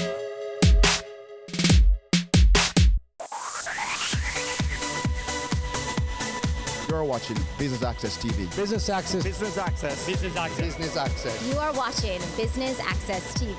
Business Access TV. Serious about business. Serious about business.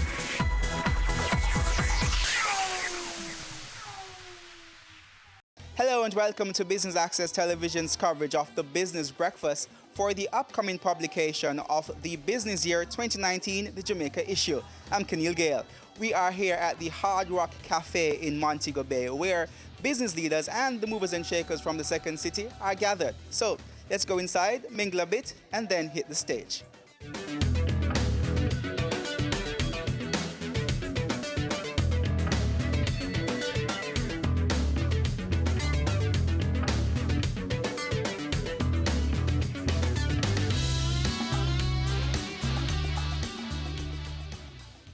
So we are delighted to have you to participate and share in our second edition of the Business Year Breakfast in Mobay. So that many of you, we know, have traveled long distances to be here, and it serves as a reminder to us all just how important our work is. So as a natural lover and a big traveler, I truly think that Jamaica is one of the most beautiful places in the world. And what I can say is that I am proud to live, experience, and work in Jamaica, and I promised to myself that I would portray Jamaica as best as it deserves, and foremost to showcase to the world what is the special island has to offer.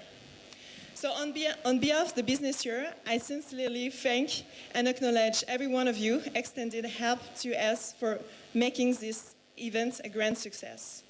So first of all, Hard Rock Cafe. So Andrea Dixon, thank you. Mr. Fausto Solano, our esteemed partner, Mrs. Diane Edwards from JamPro, and the overall team, a JamPro team that supported us since the very beginning, since 2017 when we arrived. And thanks to the help and their support, we are here in Jamaica and we can conduct our research. I also sincerely thank Mayor Omer Davis of Montego Bay, Mr. Douglas K. Gordon, founder of Canex, Mr. Watson Lawson, the president of Chamber as well, Mrs. Caroline Fisher, Mrs. Tishara Gibbs, Mr. Robin Russell, general manager of Deja Resorts, Mr. Juan Manuel Merilla, my country editor. So thank you for all of you for your support since the beginning. Sorry. And you, my dear guests, leaders of the country that are leading not only Montego Bay, but Jamaica to the future, I thank you and welcome you. So we stand for bringing Jamaicans together and making Jamaica a better place, a more unified and a more connected place. So most of us already know who we are and our role. However, for the new faces today, let me tell you what TBY is. So TBY is a global media group specialized in economic news and research on national economies and business intelligence. So we have operations in over 35 countries. Our head office is based in London. We have regional offices in Istanbul, in Dubai, Abu Dhabi, and Mexico City. And we have a strong presence already in Latin America.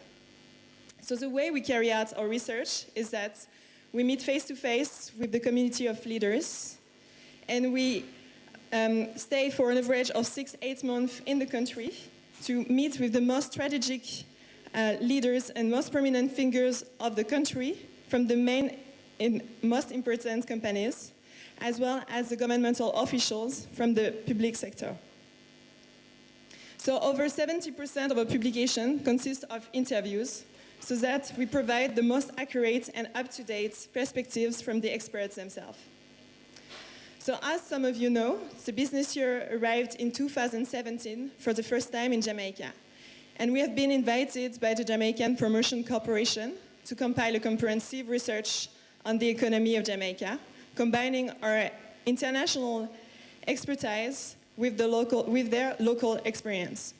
So following the success of the first edition of the Business Year Jamaica, we just renewed the MOU with JAMPRO to continue our research and compile the second editions on Jamaican's economy.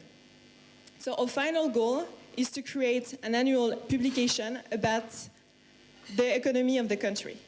Thus, our unique platform represents a who's who of the decision makers of the country. And the publication recirculates locally in the region, but also abroad. On the businessyear.com as well, and since 2018, we have a partnership with Thomson Reuters Icon, Bloomberg Terminal, and Dungeons Factiva.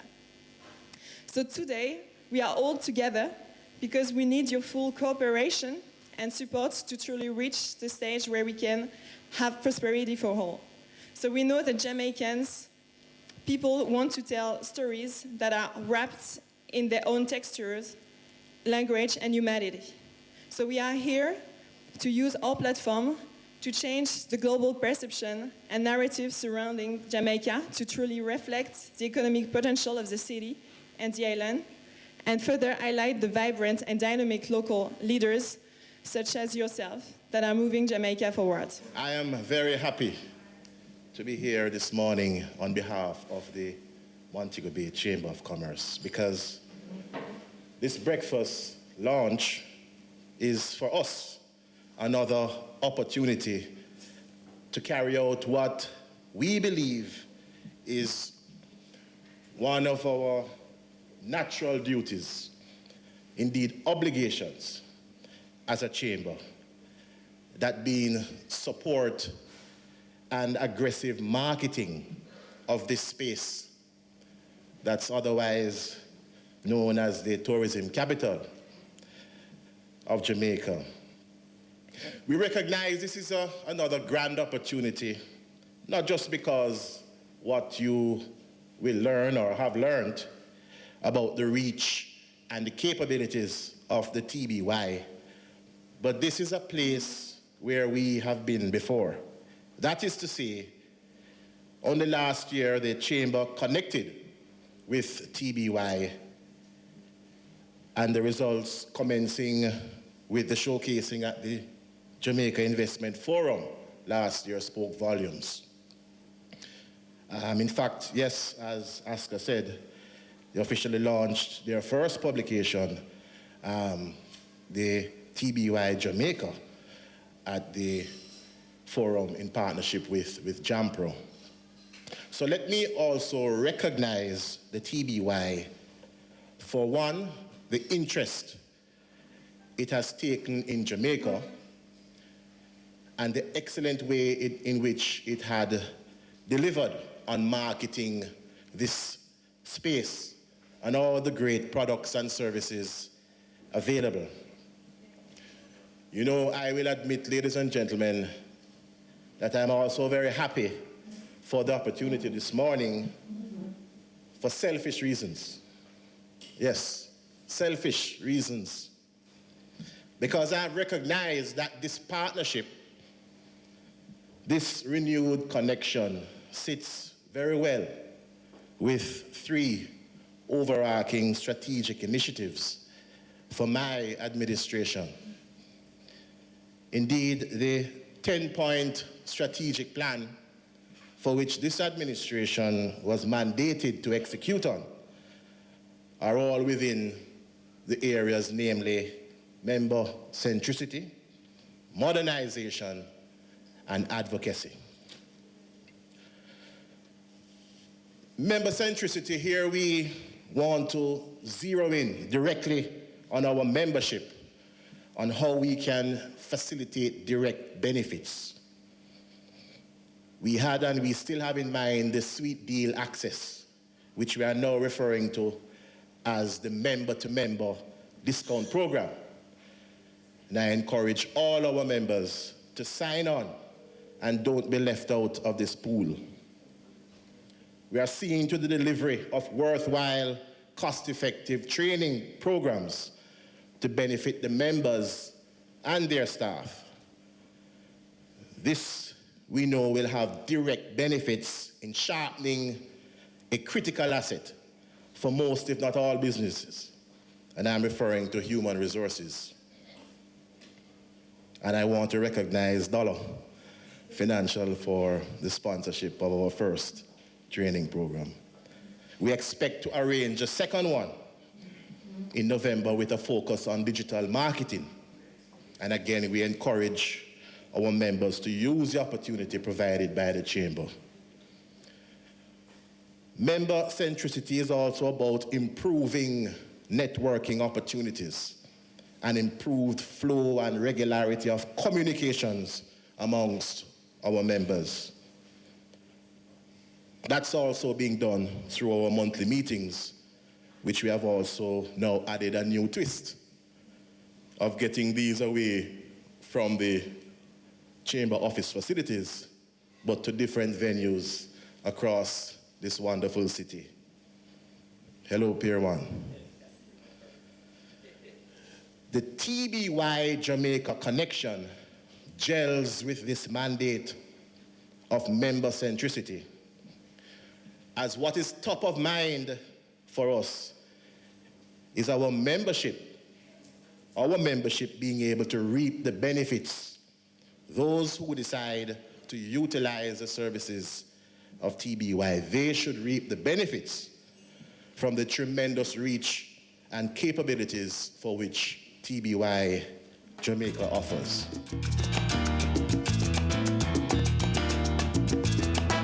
We take our first break here on Business Access Television's coverage of the launch of the business year.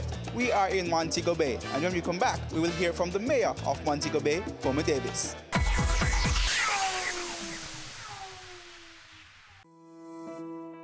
Business Advisory.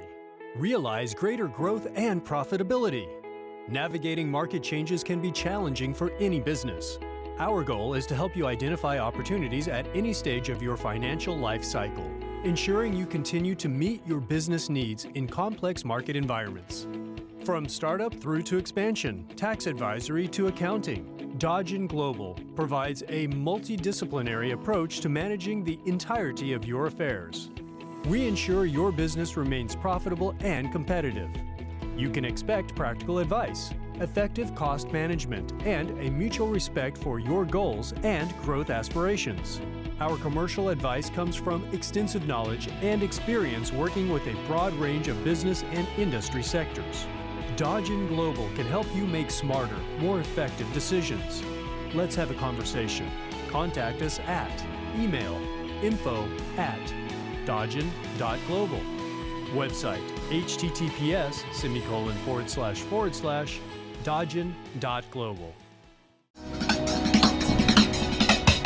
Cameo brings the creative industries to life, highlighting creatives in different fields each week.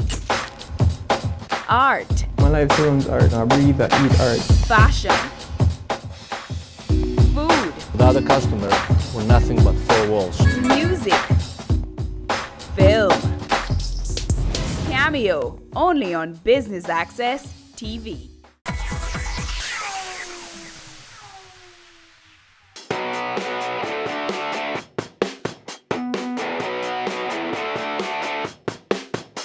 Welcome back to Business Access Television's coverage of the launch of the 2019 Business Year publication, where Jamaica will be getting another solar issue.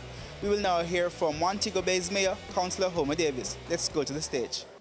Montego Bay, our little city, our friendly city, our beautiful city, carries the title. And it's not something from my imagination. It is something that has been recognized, that we are the fastest growing city in the Caribbean. And for that, you, the members of the business community, you, the members of the Chamber of Commerce, and those who are involved in tourism, ought to give yourself a round of applause for that. Hadn't it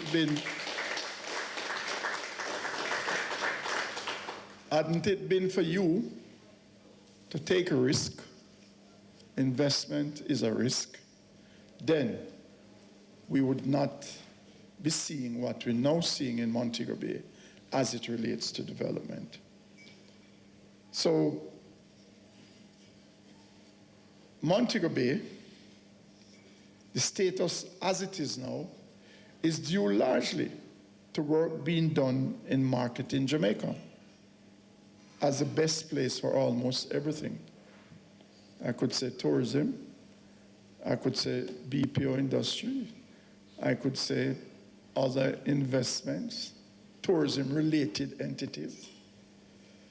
But what stands out is that Montego Bay is the preferred location.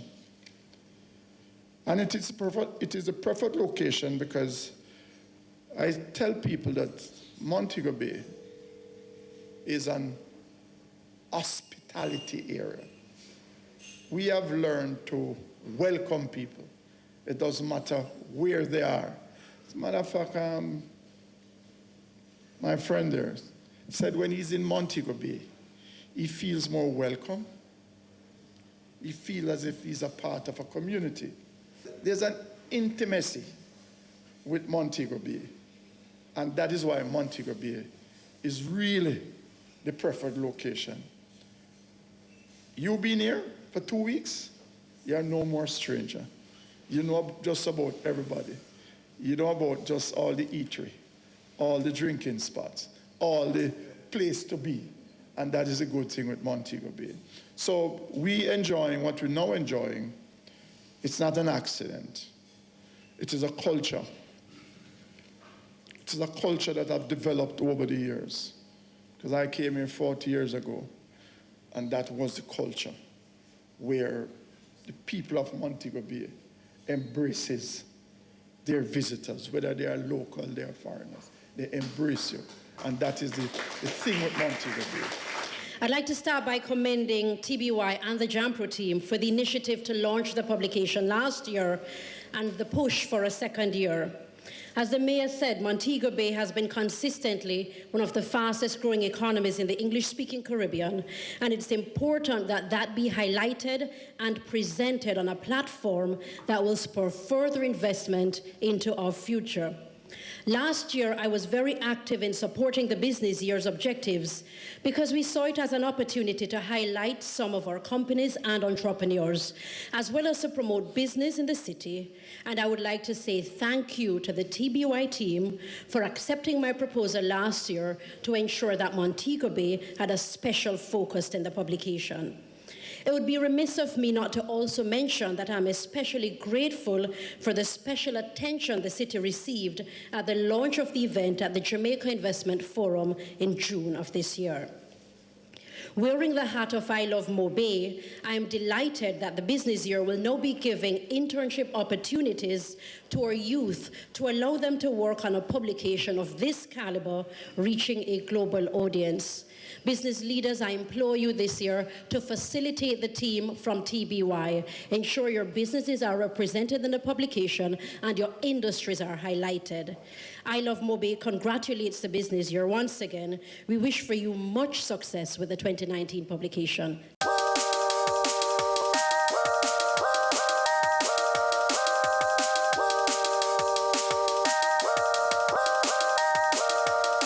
What was your major takeaway from the presentations this morning? Well, the fact that we're covering Jamaica again for this year. We did last year, and it was good highlight, good focus, and we know that there's a laser focus kind of interest now on Jamaica. We have done very well in the Doing Business report, in the Global Competitiveness Index, and so this, will take us further in positioning and presenting Jamaica as a great place for investments. So what are some of the opportunities do you see for your industry in particular from a publication such as this?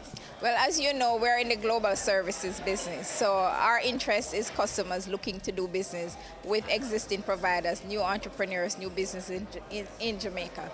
So anything that promotes the capabilities of Jamaica, that highlights the growth and development and the complementary businesses that support global services is good for our industry.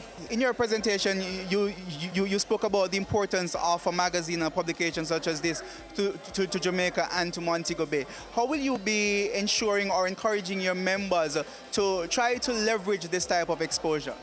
Yeah, well, look, we as a chamber, we always understand the power of marketing, the power of getting your message out. You could have the very best product. You could have, it's the best thing since sliced bread.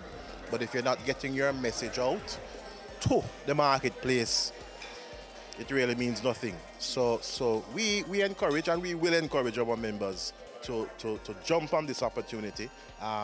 It's, as I had said earlier this morning, that it's a place where we have been before because we did it last year.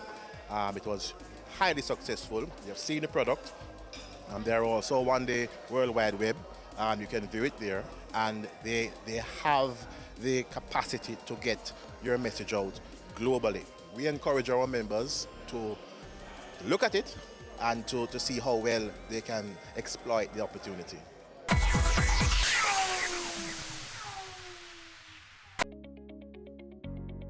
Taking the pain out of the audit preparation. Doggin Global now offers audit management services, AMS. With AMS, Doggin Global team manages your external audit process by providing the following. 1. Prepare and review schedules for your external auditors. 2. Prepare responses to your external audit team queries. 3. Assign our team members to locate supporting documents during field work. 4. Draft financial statements in accordance with IFRS to supply to your external auditors. 5. Provide guidance to your internal accounting staff regarding classification and recording of transactions. 6. Review your general ledger for accuracy. 7. Prepare necessary journal entries. 8. Prepare fixed asset register. 9. Prepare accounting and operational manual for effective internal control. 10. Liaise with the company external auditors. We work with your team to achieve timely and effective external audits, resulting in timely completion of your audited financial statement, while your current staff focuses on their daily activities. Contact us, info@doggin.global. Website, doggin.global. It's Island Hour, it's Island Hour, it's Island Hour, free eye test. It's Island Hour, it's Island Hour, it's Island Hour, free eye test. Free eye testing is back and it's here to stay. Island Eyewear offers free eye testing every day, all day at all locations island-wide. Conditions apply. Make your appointment today at www.islandeyewear.com or call us 630-1180. Island Eyewear, your style, your price. It's Island Hour, free eye test.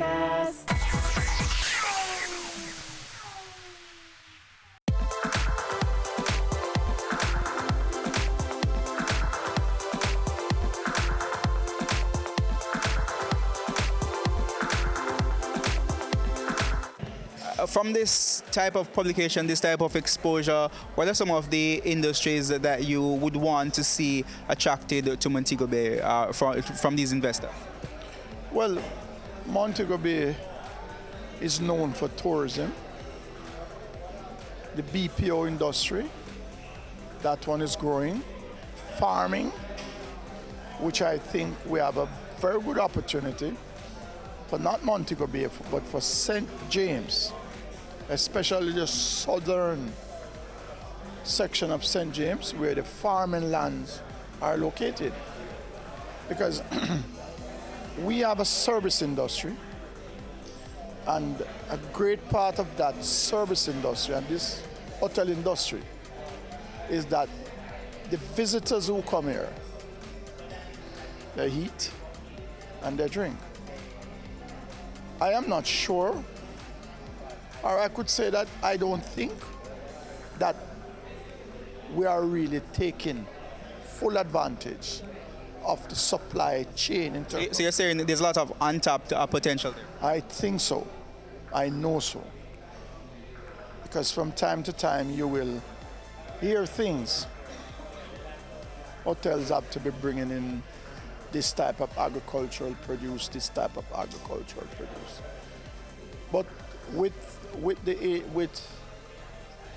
what I've been hearing from Minister Shaw, who is the agricultural minister, and J.C. Hutchinson, it tells me that there's a thinking now taking place that our farmers need to understand that farming is a business. And if you're running a business, it has to be run efficiently, effectively, and it runs in a way in which you can make profit and you can sustain and maintain your family and your life. Tell us a little bit about SolarBuzz. Well, SolarBuzz is a energy company focusing on renewable energy. So we install mostly solar projects for residential and commercial clients. We also do a lot of glass glazing and tinting to help reduce heat loads coming into properties to also reduce their energy consumption. How do you see a company like yours and other similar companies benefiting from Jamaica getting another issue of the business year? I think that anytime a publication like the Business Year focuses on Jamaica, they're so prominent that it shows us in a very good light worldwide, and business people around the world see Jamaica as a viable investment. So I think it's a tremendous opportunity, and I think we should be very grateful to have them focus on our island. What kind of investment do you see, or potential investors do you see being attracted by this publication in terms of to come and invest in Jamaica? Well, I mean, I think we'll continue to see the BPO market grow. I definitely see the energy sector, which I'm focused in, growing. I mean, when I read through the last publication, there was just so many different opportunities that I think that we're going to get a variety of investors looking on the island and just seeing a tremendous amount of opportunities. Even when I read through it, I was getting ideas in other sectors that I'd love to be a part of, but you just can't do everything. So. Are there also opportunities for future collaboration between local companies and overseas companies? Oh, definitely. I mean, we collaborate with overseas companies all the time. So, you have to understand your expertise and where you are in your business cycle. When SolarBuzz was just starting out, I knew that I needed some guidance. So I partnered with bigger companies than myself from overseas, and I cut them in on the deal, and they helped to train us and bring us up to standard of international standards where we are now. So yes, strategic partnerships are a great opportunity to grow and become viable on your own. Tell us a little bit about what are some of the expectations for the 2019 Jamaica publication? So our expectation is to portray the economy of Jamaica and meet face-to-face with the community of leaders and investors of Kingston, Montego Bay, and the whole part of the island, in order to highlight the business opportunities, but also highlight the economic trends of the country. And our final goal, is to create an annual publication about the economy of Jamaica, and as well as attracting and boosting the economy of Jamaica, but attracting as well foreign direct investment in the country. For those who aren't familiar with the publication, tell us a little bit about your audience and other publications, other countries that you've done publications for. Okay, so thank you. Very good question. So actually, our readers are investors, our leaders. So all the publication is read by general managers, CEOs, and all the community of leaders from the private and public segments, the main important companies as well as governmental officials, ministers and prime ministers, leaders of the country. And we reach out 9,350 readers in Jamaica and 88,000 readers internationally, as well as we distribute the publication online on thebusinessyear.com. And since 2008, which is a breakthrough in the history of the business year, is that now we have a partnership with Thomson Reuters Icon, Bloomberg Terminal, and Dow Jones Factiva. How much of a big deal is this for Jamaica, the Jamaican economy, and businesses in Jamaica? So it's a great way to give the voice of Jamaicans himself and experts himself and showcase the strengths and the opportunities of Jamaica and the business opportunities in the international scene.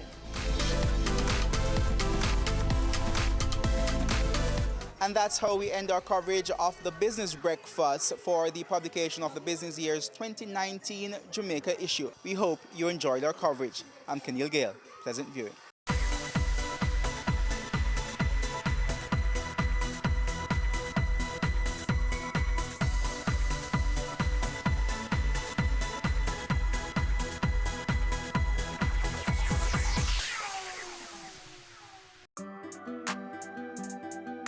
We are serious about the business of real estate, so catch Home Sweet Home Sundays at 4:30 p.m. or if you missed it, check our website at batvja.com.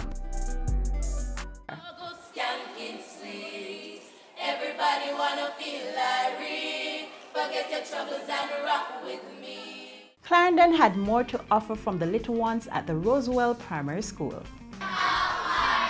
I am very well. I'm very well. Thank you. Good morning, teachers.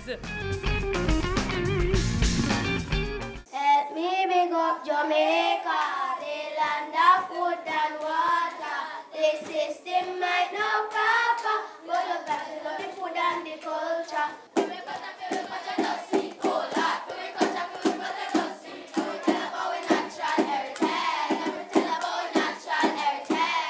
But just before our visit ended, the students were encouraged to participate in the annual Jais Heritage Competition. Imagine that you are one of the 7 national heroes, right? It says that you are to make your case for Jamaica to be compensated for slavery. Sidebar, applications are now closed, and the team back in office are busy judging the many submissions from bright primary, secondary, and tertiary students. Back to the Rosewell crew.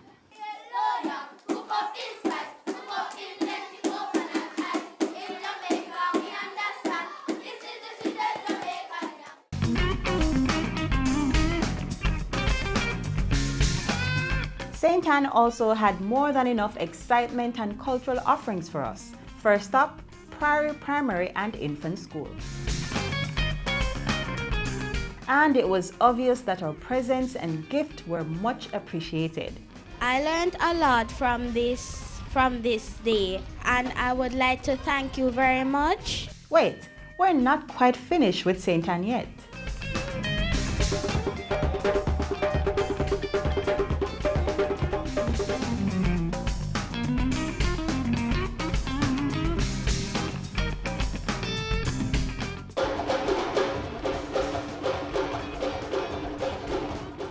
And as customary, we gave them a piece of our heritage, right from the Jais Publications Department.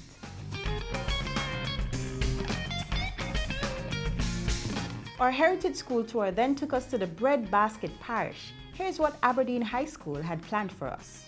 Please, give it up for the conscience. Go, look here. Are you the conscience now? You must say too much.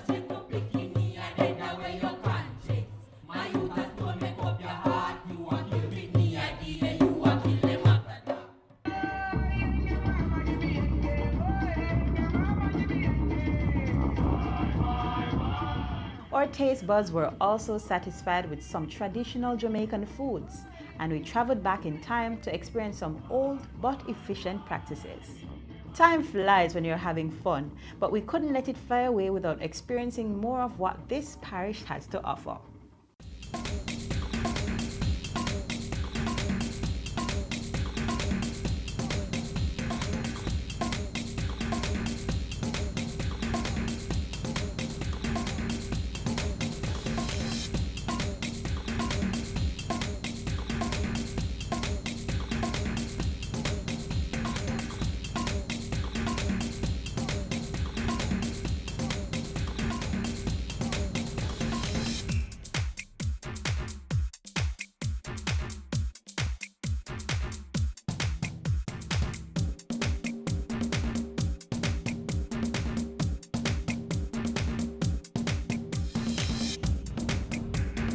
The tour was winding down, but not without a bang.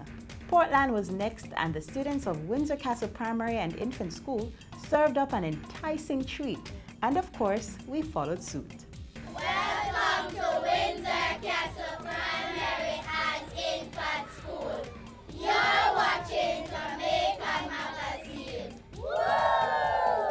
Lion Gateway! Lion Gateway the circus Saturday night. And you don't have nobody. And nobody know they with fright. What a magic! What a mystery! Circus lion busting bones. And the crowd don't get excited. Nancy went to touch the fire off a wheel. Then she saw a ugly girl, a ugly girl, a ugly girl. Then she saw a ugly girl, she cut her eye and passed her. Who said I couldn't be free? They said I couldn't be free. And to this you all agree. But look at me. I'm free. My spirit is free. And after that rich display of culture, Mrs. Verlaine and all the students and staff of Windsor Castle Primary, we want to hand over this package to you of some of our posters and books, information that we have on the Jamaican history and Jamaican culture.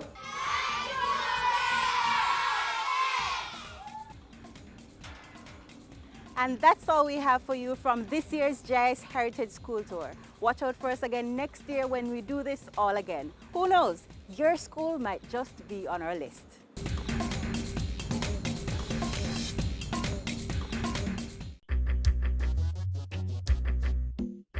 Nutritious food, succulent dishes, superior workmanship, and excellent service. Jamaica is on the go.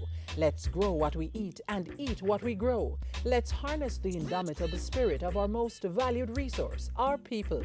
Let's support our local businesses. After all, buying Jamaican means building Jamaica. Original.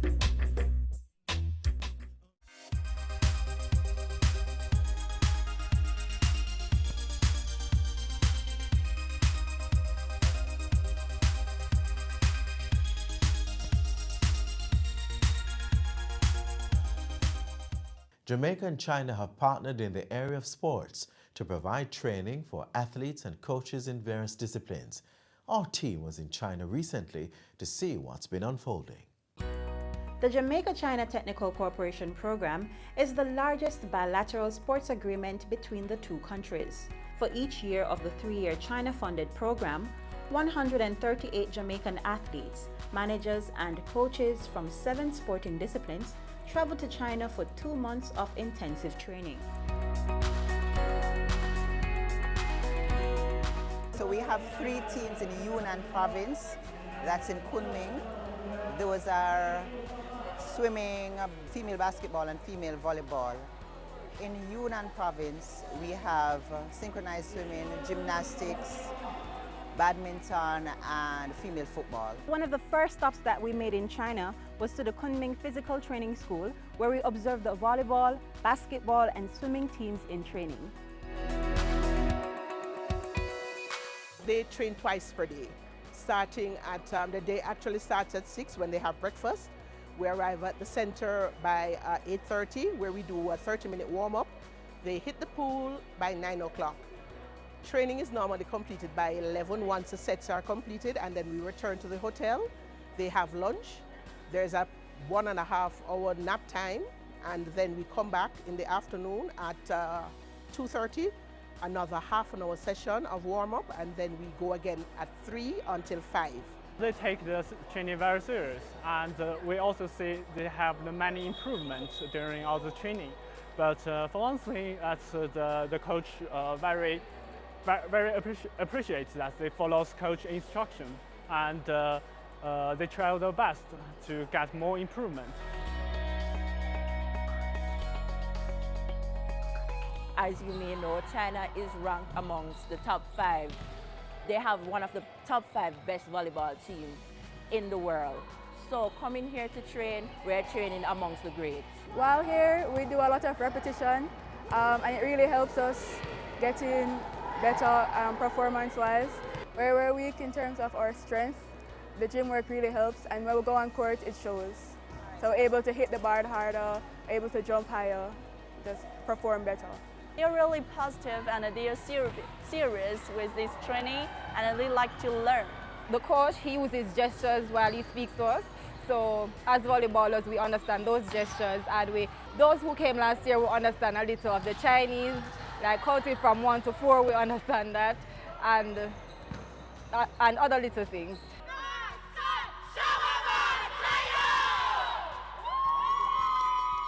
Shababa means it's a very delicious food from where he comes from, Yunnan province. And he said that after people eat it, they get very energized. And so we say it because we want to get energized on court so that we can perform our best. We usually say it before, like when we're cheering before our match or when we win a point. The basketball team was only a few meters away from the volleyball players. The team's training site, Kunming Physical Training School, is a high-altitude training base that pushes the cardiovascular and circulatory systems of athletes to optimal levels. Breathing, like it's really hard here because of the altitude difference. So, the higher we go, less oxygen there is or air. So when we go on track or even in here, indoors, when we're running, it's really hard to catch our breath or to even breathe normally. Some people, we have, I think, 4 athletes that have asthma, so it's extra hard for them, but they manage. In 2 weeks or 3 weeks, everyone adjusts and we're okay. And on Monday, we do a little bit of skill training and core exercise after the skill training. The core exercise is abs basically to improve your strength, jumping, running, all of those aspects. The biggest improvement is the fitness level and the skills. Dribbling the ball, floor spacing, setting pick, setting off the ball screen, and just learning to play as a team. And there are even more benefits to be derived from the athletes' daily encounter with their Chinese coaches. They're very disciplined. They teach us life skills about respecting time, all of those things. They're very disciplined, and it's good training, life skills for us. Wait until you hear about the other athletes we're visiting in the city of Changsha. Being here has really been an amazing opportunity. Working with the Chinese coaches, they've really been helping us learn new techniques, and it's been really new. Some of their techniques are different, but I realized that they really do help the girls improve. The girls that I have here is from age 6 to 13. Elisa is my youngest. Her name is Elisa Alexander Black. She came up here, she's very strong, but she gets in stronger. So if you put her into a present stand, she can stay up into a present stand as long as for 1 minute and go back down, but she's very strong for her age. Like Elisa, another gymnast that has grown in strength and performance is young Shakoy Bennett, the only male gymnast on the team this year. I've gotten some skills, some high-level skills that I would need to be able to put in a routine to be able to compete. So yeah, that's, I would say, is one of the biggest achievements I have so far. My objective is to go to the Olympics, possibly the Olympics and the World Champs, possibly medaling. But training wasn't the only activity on the gymnast's daily agenda. The team also showcased the dynamic dance routines they have been learning. Their performance was well received.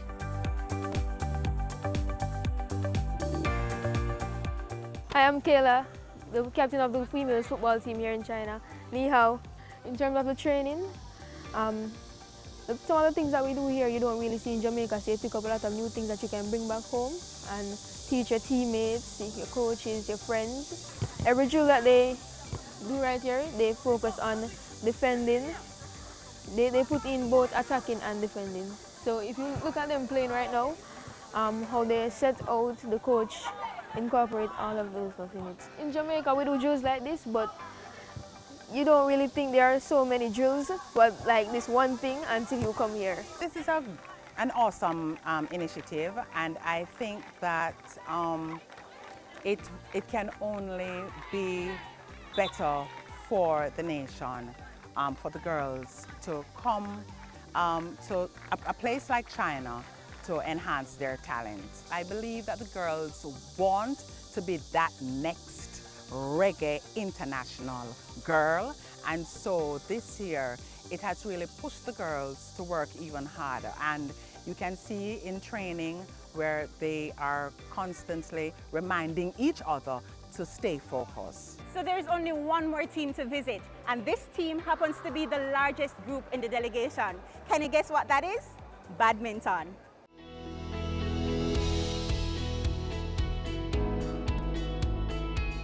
Our delegation consisted of 28 persons, of which 23 junior players, 1 player coach, a liaison officer, and myself, the team manager. Well, last year we mainly focused on the physical aspect on our body, and this year we mainly focused on the technical aspect and the tactical, which meaning that we focus mostly on the fingers, the arm actions.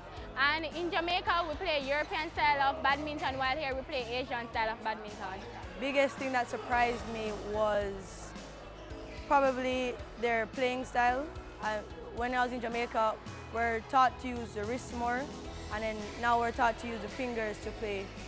And it has really helped in my game, play much easier and more comfortable now. It would be remiss of me not to extend on behalf of the government and people of Jamaica, and especially on behalf of my minister, the Honorable Olivia Grange, the appreciation or gratitude to the government and people of the People's Republic of China for this wonderful program.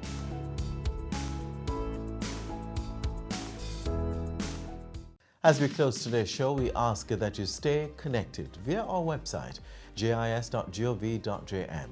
And while you're online, send your feedback to jamaicamagazine@jis.gov.jm or via tweet at JIS News.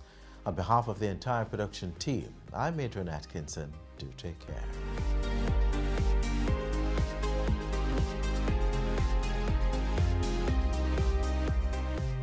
This has been a production of the Jamaica Information Service, the voice of Jamaica.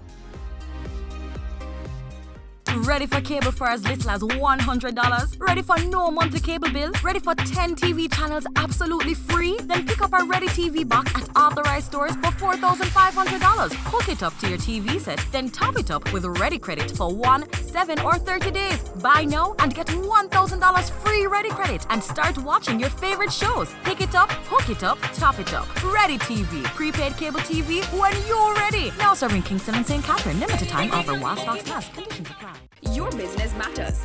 Business Access TV offers you the most innovative and effective advertising solution for your business, specializing in B2B sales, cost-effective solutions, the customers you want, the repetition you need. No matter the size and nature of your company, your business matters. Call us at 876-291-6233 or 876-376-4225. Email sales@batvja.com. I'm Butch Hendrickson. You're watching BATV, serious about business.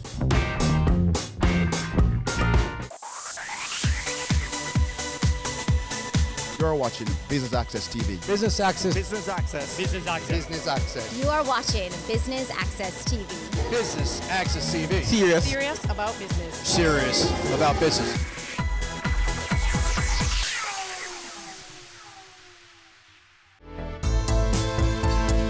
Welcome to another corporate events coverage, and this time around, BATV is on location at the Bank of Jamaica Auditorium, ready to bring you highlights from day one of the two-day conference dubbed A Call to Action, Driving Financial Inclusion with Digital Payments. I'm Javon Keys, and I'll be your host. Stay with us.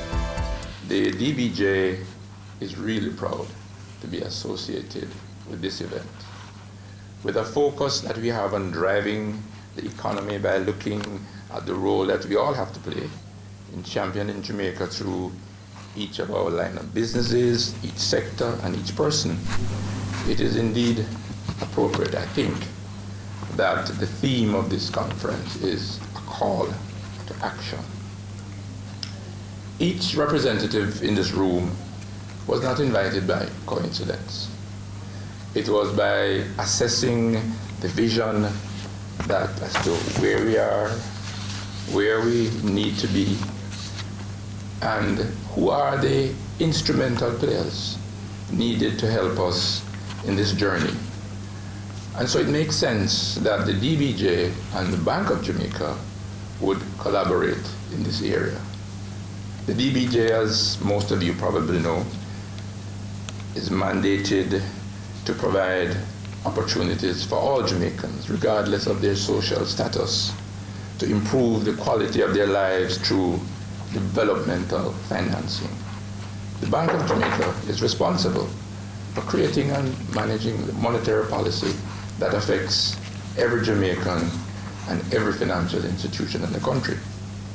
Therefore, coming together to hold a conference on financial inclusion and digital payments, we see as a logical development of our relationship with the BOJ. But why is financial inclusion so important and digital payments that it merits a two-day conference? I believe it is important because when you look at the world's poor, including many Jamaicans, they live and work in what is known as the informal economy.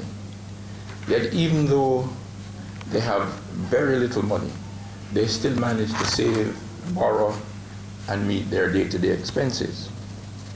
However, without access to the formal financial system that allows savings account, debit card, insurances, lines of credit, they rely instead on informal means of managing money. And these include, as we all know, family, friends, cash on hand, pawnbrokers, money lenders, or simply keeping it under the mattress. But, as we all know, these choices are almost always inefficient, risky, and expensive. And therefore, we encourage those who are regarded as the unbanked to become a part of the formal financial system, as it will provide benefits to the individual as well as on a national level. Simply put, we become part of something that is so much bigger. My presentation this morning focused on financial inclusion, which really, and in particular, how do we get that significant section of our economy that is unbanked into the formal financial system. A significant part of our economy, of the persons who contribute to our economy, are still in the informal sector. We need to get them into the formal sector so they can access the benefits that would come with being a part of the formal financial system. So our role really is to encourage them, to educate them, to show them the benefits that can be derived from being a part of the formal sector. And in so doing, utilize the payment mechanisms that is going to be discussed here today. For example, the whole matter of mobile payments, digital payments, and other benefits that they would derive from coming into the formal financial system.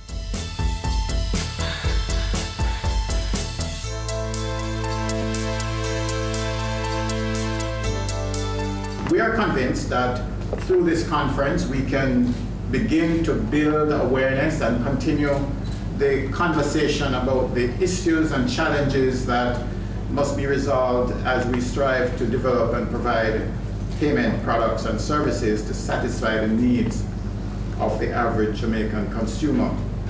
We also see the need for tailored financial literacy programs that are integral to Jamaica's transition to the status of a digital economy.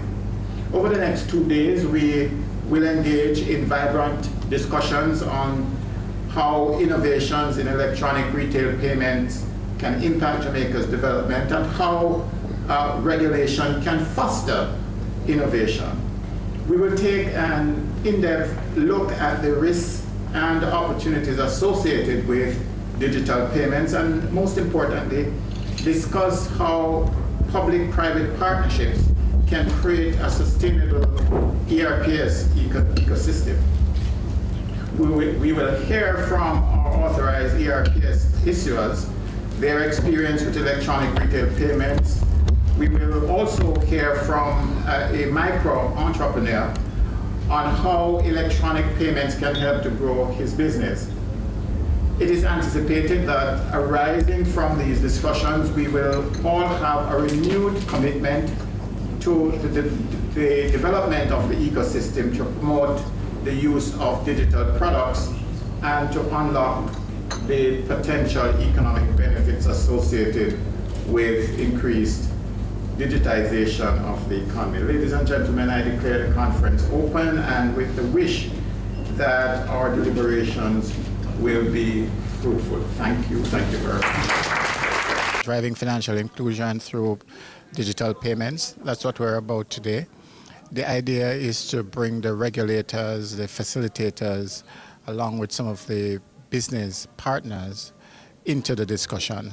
And coming out of the dialogue today, hopefully we'll have a clear idea as to some of the challenges that are being faced by the various stakeholders. And we here at the Bank of Jamaica, we're about fashioning regulatory strategies to enable business, enable the growth and development of the financial sector. And we think that through engagement of our stakeholders, we will get certain insights which will assist us in discharging our responsibilities as a higher level of effectiveness. Well, the second day is going to be a little more of the same, but looking at perspectives of different stakeholder groups. Tomorrow what we want to do is pay a little bit more attention to some of the options, the opportunities that are available as we seek to unlock the growth potential in the sector. I think the major challenge that we face is designing products and services that satisfy the needs of the average consumer. And I think that has to be an area of focus for us. I'm not convinced that the taxi operator, for example, has the products and services that he needs to be more efficient and to reduce his cost. I'm not convinced. And I think that there are opportunities for us to better serve the needs of consumers such as the taxi operator. And I'm hoping that coming out of the discussions over the next 2 days, that we'll be exploring those issues. And on that note, we go to a break. Stay with us. Much more after this.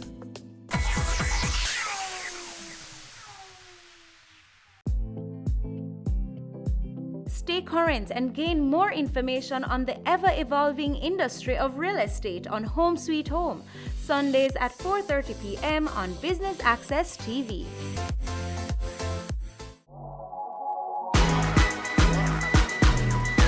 The Good Life, your trusted source for useful health and wellness information, lifestyle tips for the mind, body, and soul.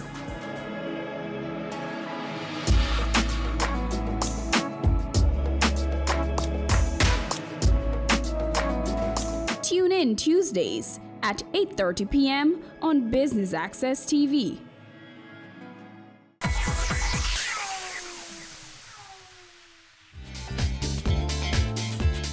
Welcome back and thanks for staying with us. Now let's join our presenter on stage. The strategy of mobile payments, we think is a win-win for financial inclusion. And let me explain a little bit this. if there is a country that goes directly to mobile payments without having gone through the previous stages of digital finance or buying through the internet, through traditional landlines, through the internet providers in general, we see internationally that the improvements go 10 times faster. So digital payments, mobile payments have two interesting notions for consumers. One, that they provide payments in real time. Second, that are cheaper. What's there not to like, right? And what do we think is a win-win strategy for the different actors? First, for the unbanked, of course. If you do not have a banking account, and I've heard that roughly in Jamaica maybe can be around 80% of the population, 70, 80%. But nevertheless, almost 100% have a mobile phone. So that brings opportunities, right?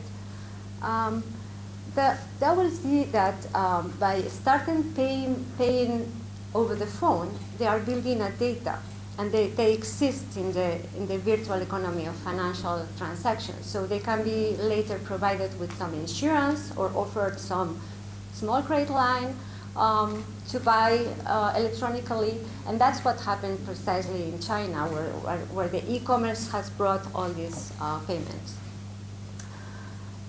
It's a win-win strategy for digital financial providers, and we saw that we are not talking about the traditional ones, the banks, but also new active players that now they can be interested, like fintech companies, startups, e-commerce, internet providers, to finance and to bank this new market share that represents almost 80% here. For the public sector, because they can use it also to different things. I mean, people can use it to pay taxes. The public sector can use it to provide benefits, welfare benefits through the digital accounts, and to other ends. So Bill Gates already said in 1995, we need banking, not banks. Interesting. That's what's happening now. Banking is not a monopoly of the banks. It's a much bigger concept now. So we've seen in the recent years that this has been very true, because we've seen the fintech activities, so the advancement of technology and the open platforms has made possible that new players come to offer financial services. Banking is it's a concept that is changing. So banks are working from traditional banking to digital banks and other actors that are coming. Bill Gates said in 1995, we need banking, not banks, and this is becoming very true. I mean, we see a lot of financial disintermediation and fintechs, big techs, internet giants getting into the financial sector. That's from observance to what's going on in China, in India, and in other countries. This is a win-win strategy for consumers, for unbanked population, because they see that they can have access to more products. If start doing payments, then they can build transactional data, and this data is embedded into the system, and they can be sold other products. And this is a win-win strategy for the digital financial services providers, because they have access to population that has mobile phones, but they don't have a bank account. And finally, this is a win-win strategy for regulators, because they can use these systems also to provide welfare benefits, payments, payrolls, and they can be used to pay taxes, and so.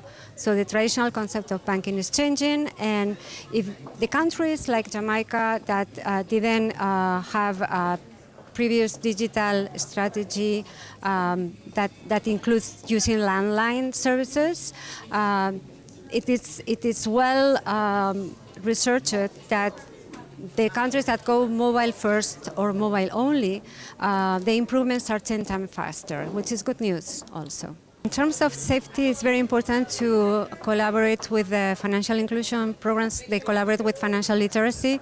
They need to be aware of what are the different methods that they can use, and it's driven also by a good, like the Bank of Jamaica is doing and has in their agenda to promote financial literacy, to promote the use of these new ways to conduct business and through the mobile in a safe way for consumers, in the sense that they can avoid fraud, or they cannot be hacked, or they cannot be put at risk. So they need to know better how to do it. But having been said, these are very easy to use ways. So for example, the social media messaging apps like WhatsApp is getting into payments. So what they are trying to do is to be very friendly used, and the consumer is at the center of the product. So you can use your app to pay, to buy cinema tickets, to use for taxes, to pay your taxes, to different things. So they are trying to do it so that it's very user-friendly. We take our final break, but don't go anywhere. We have more highlights for you after this.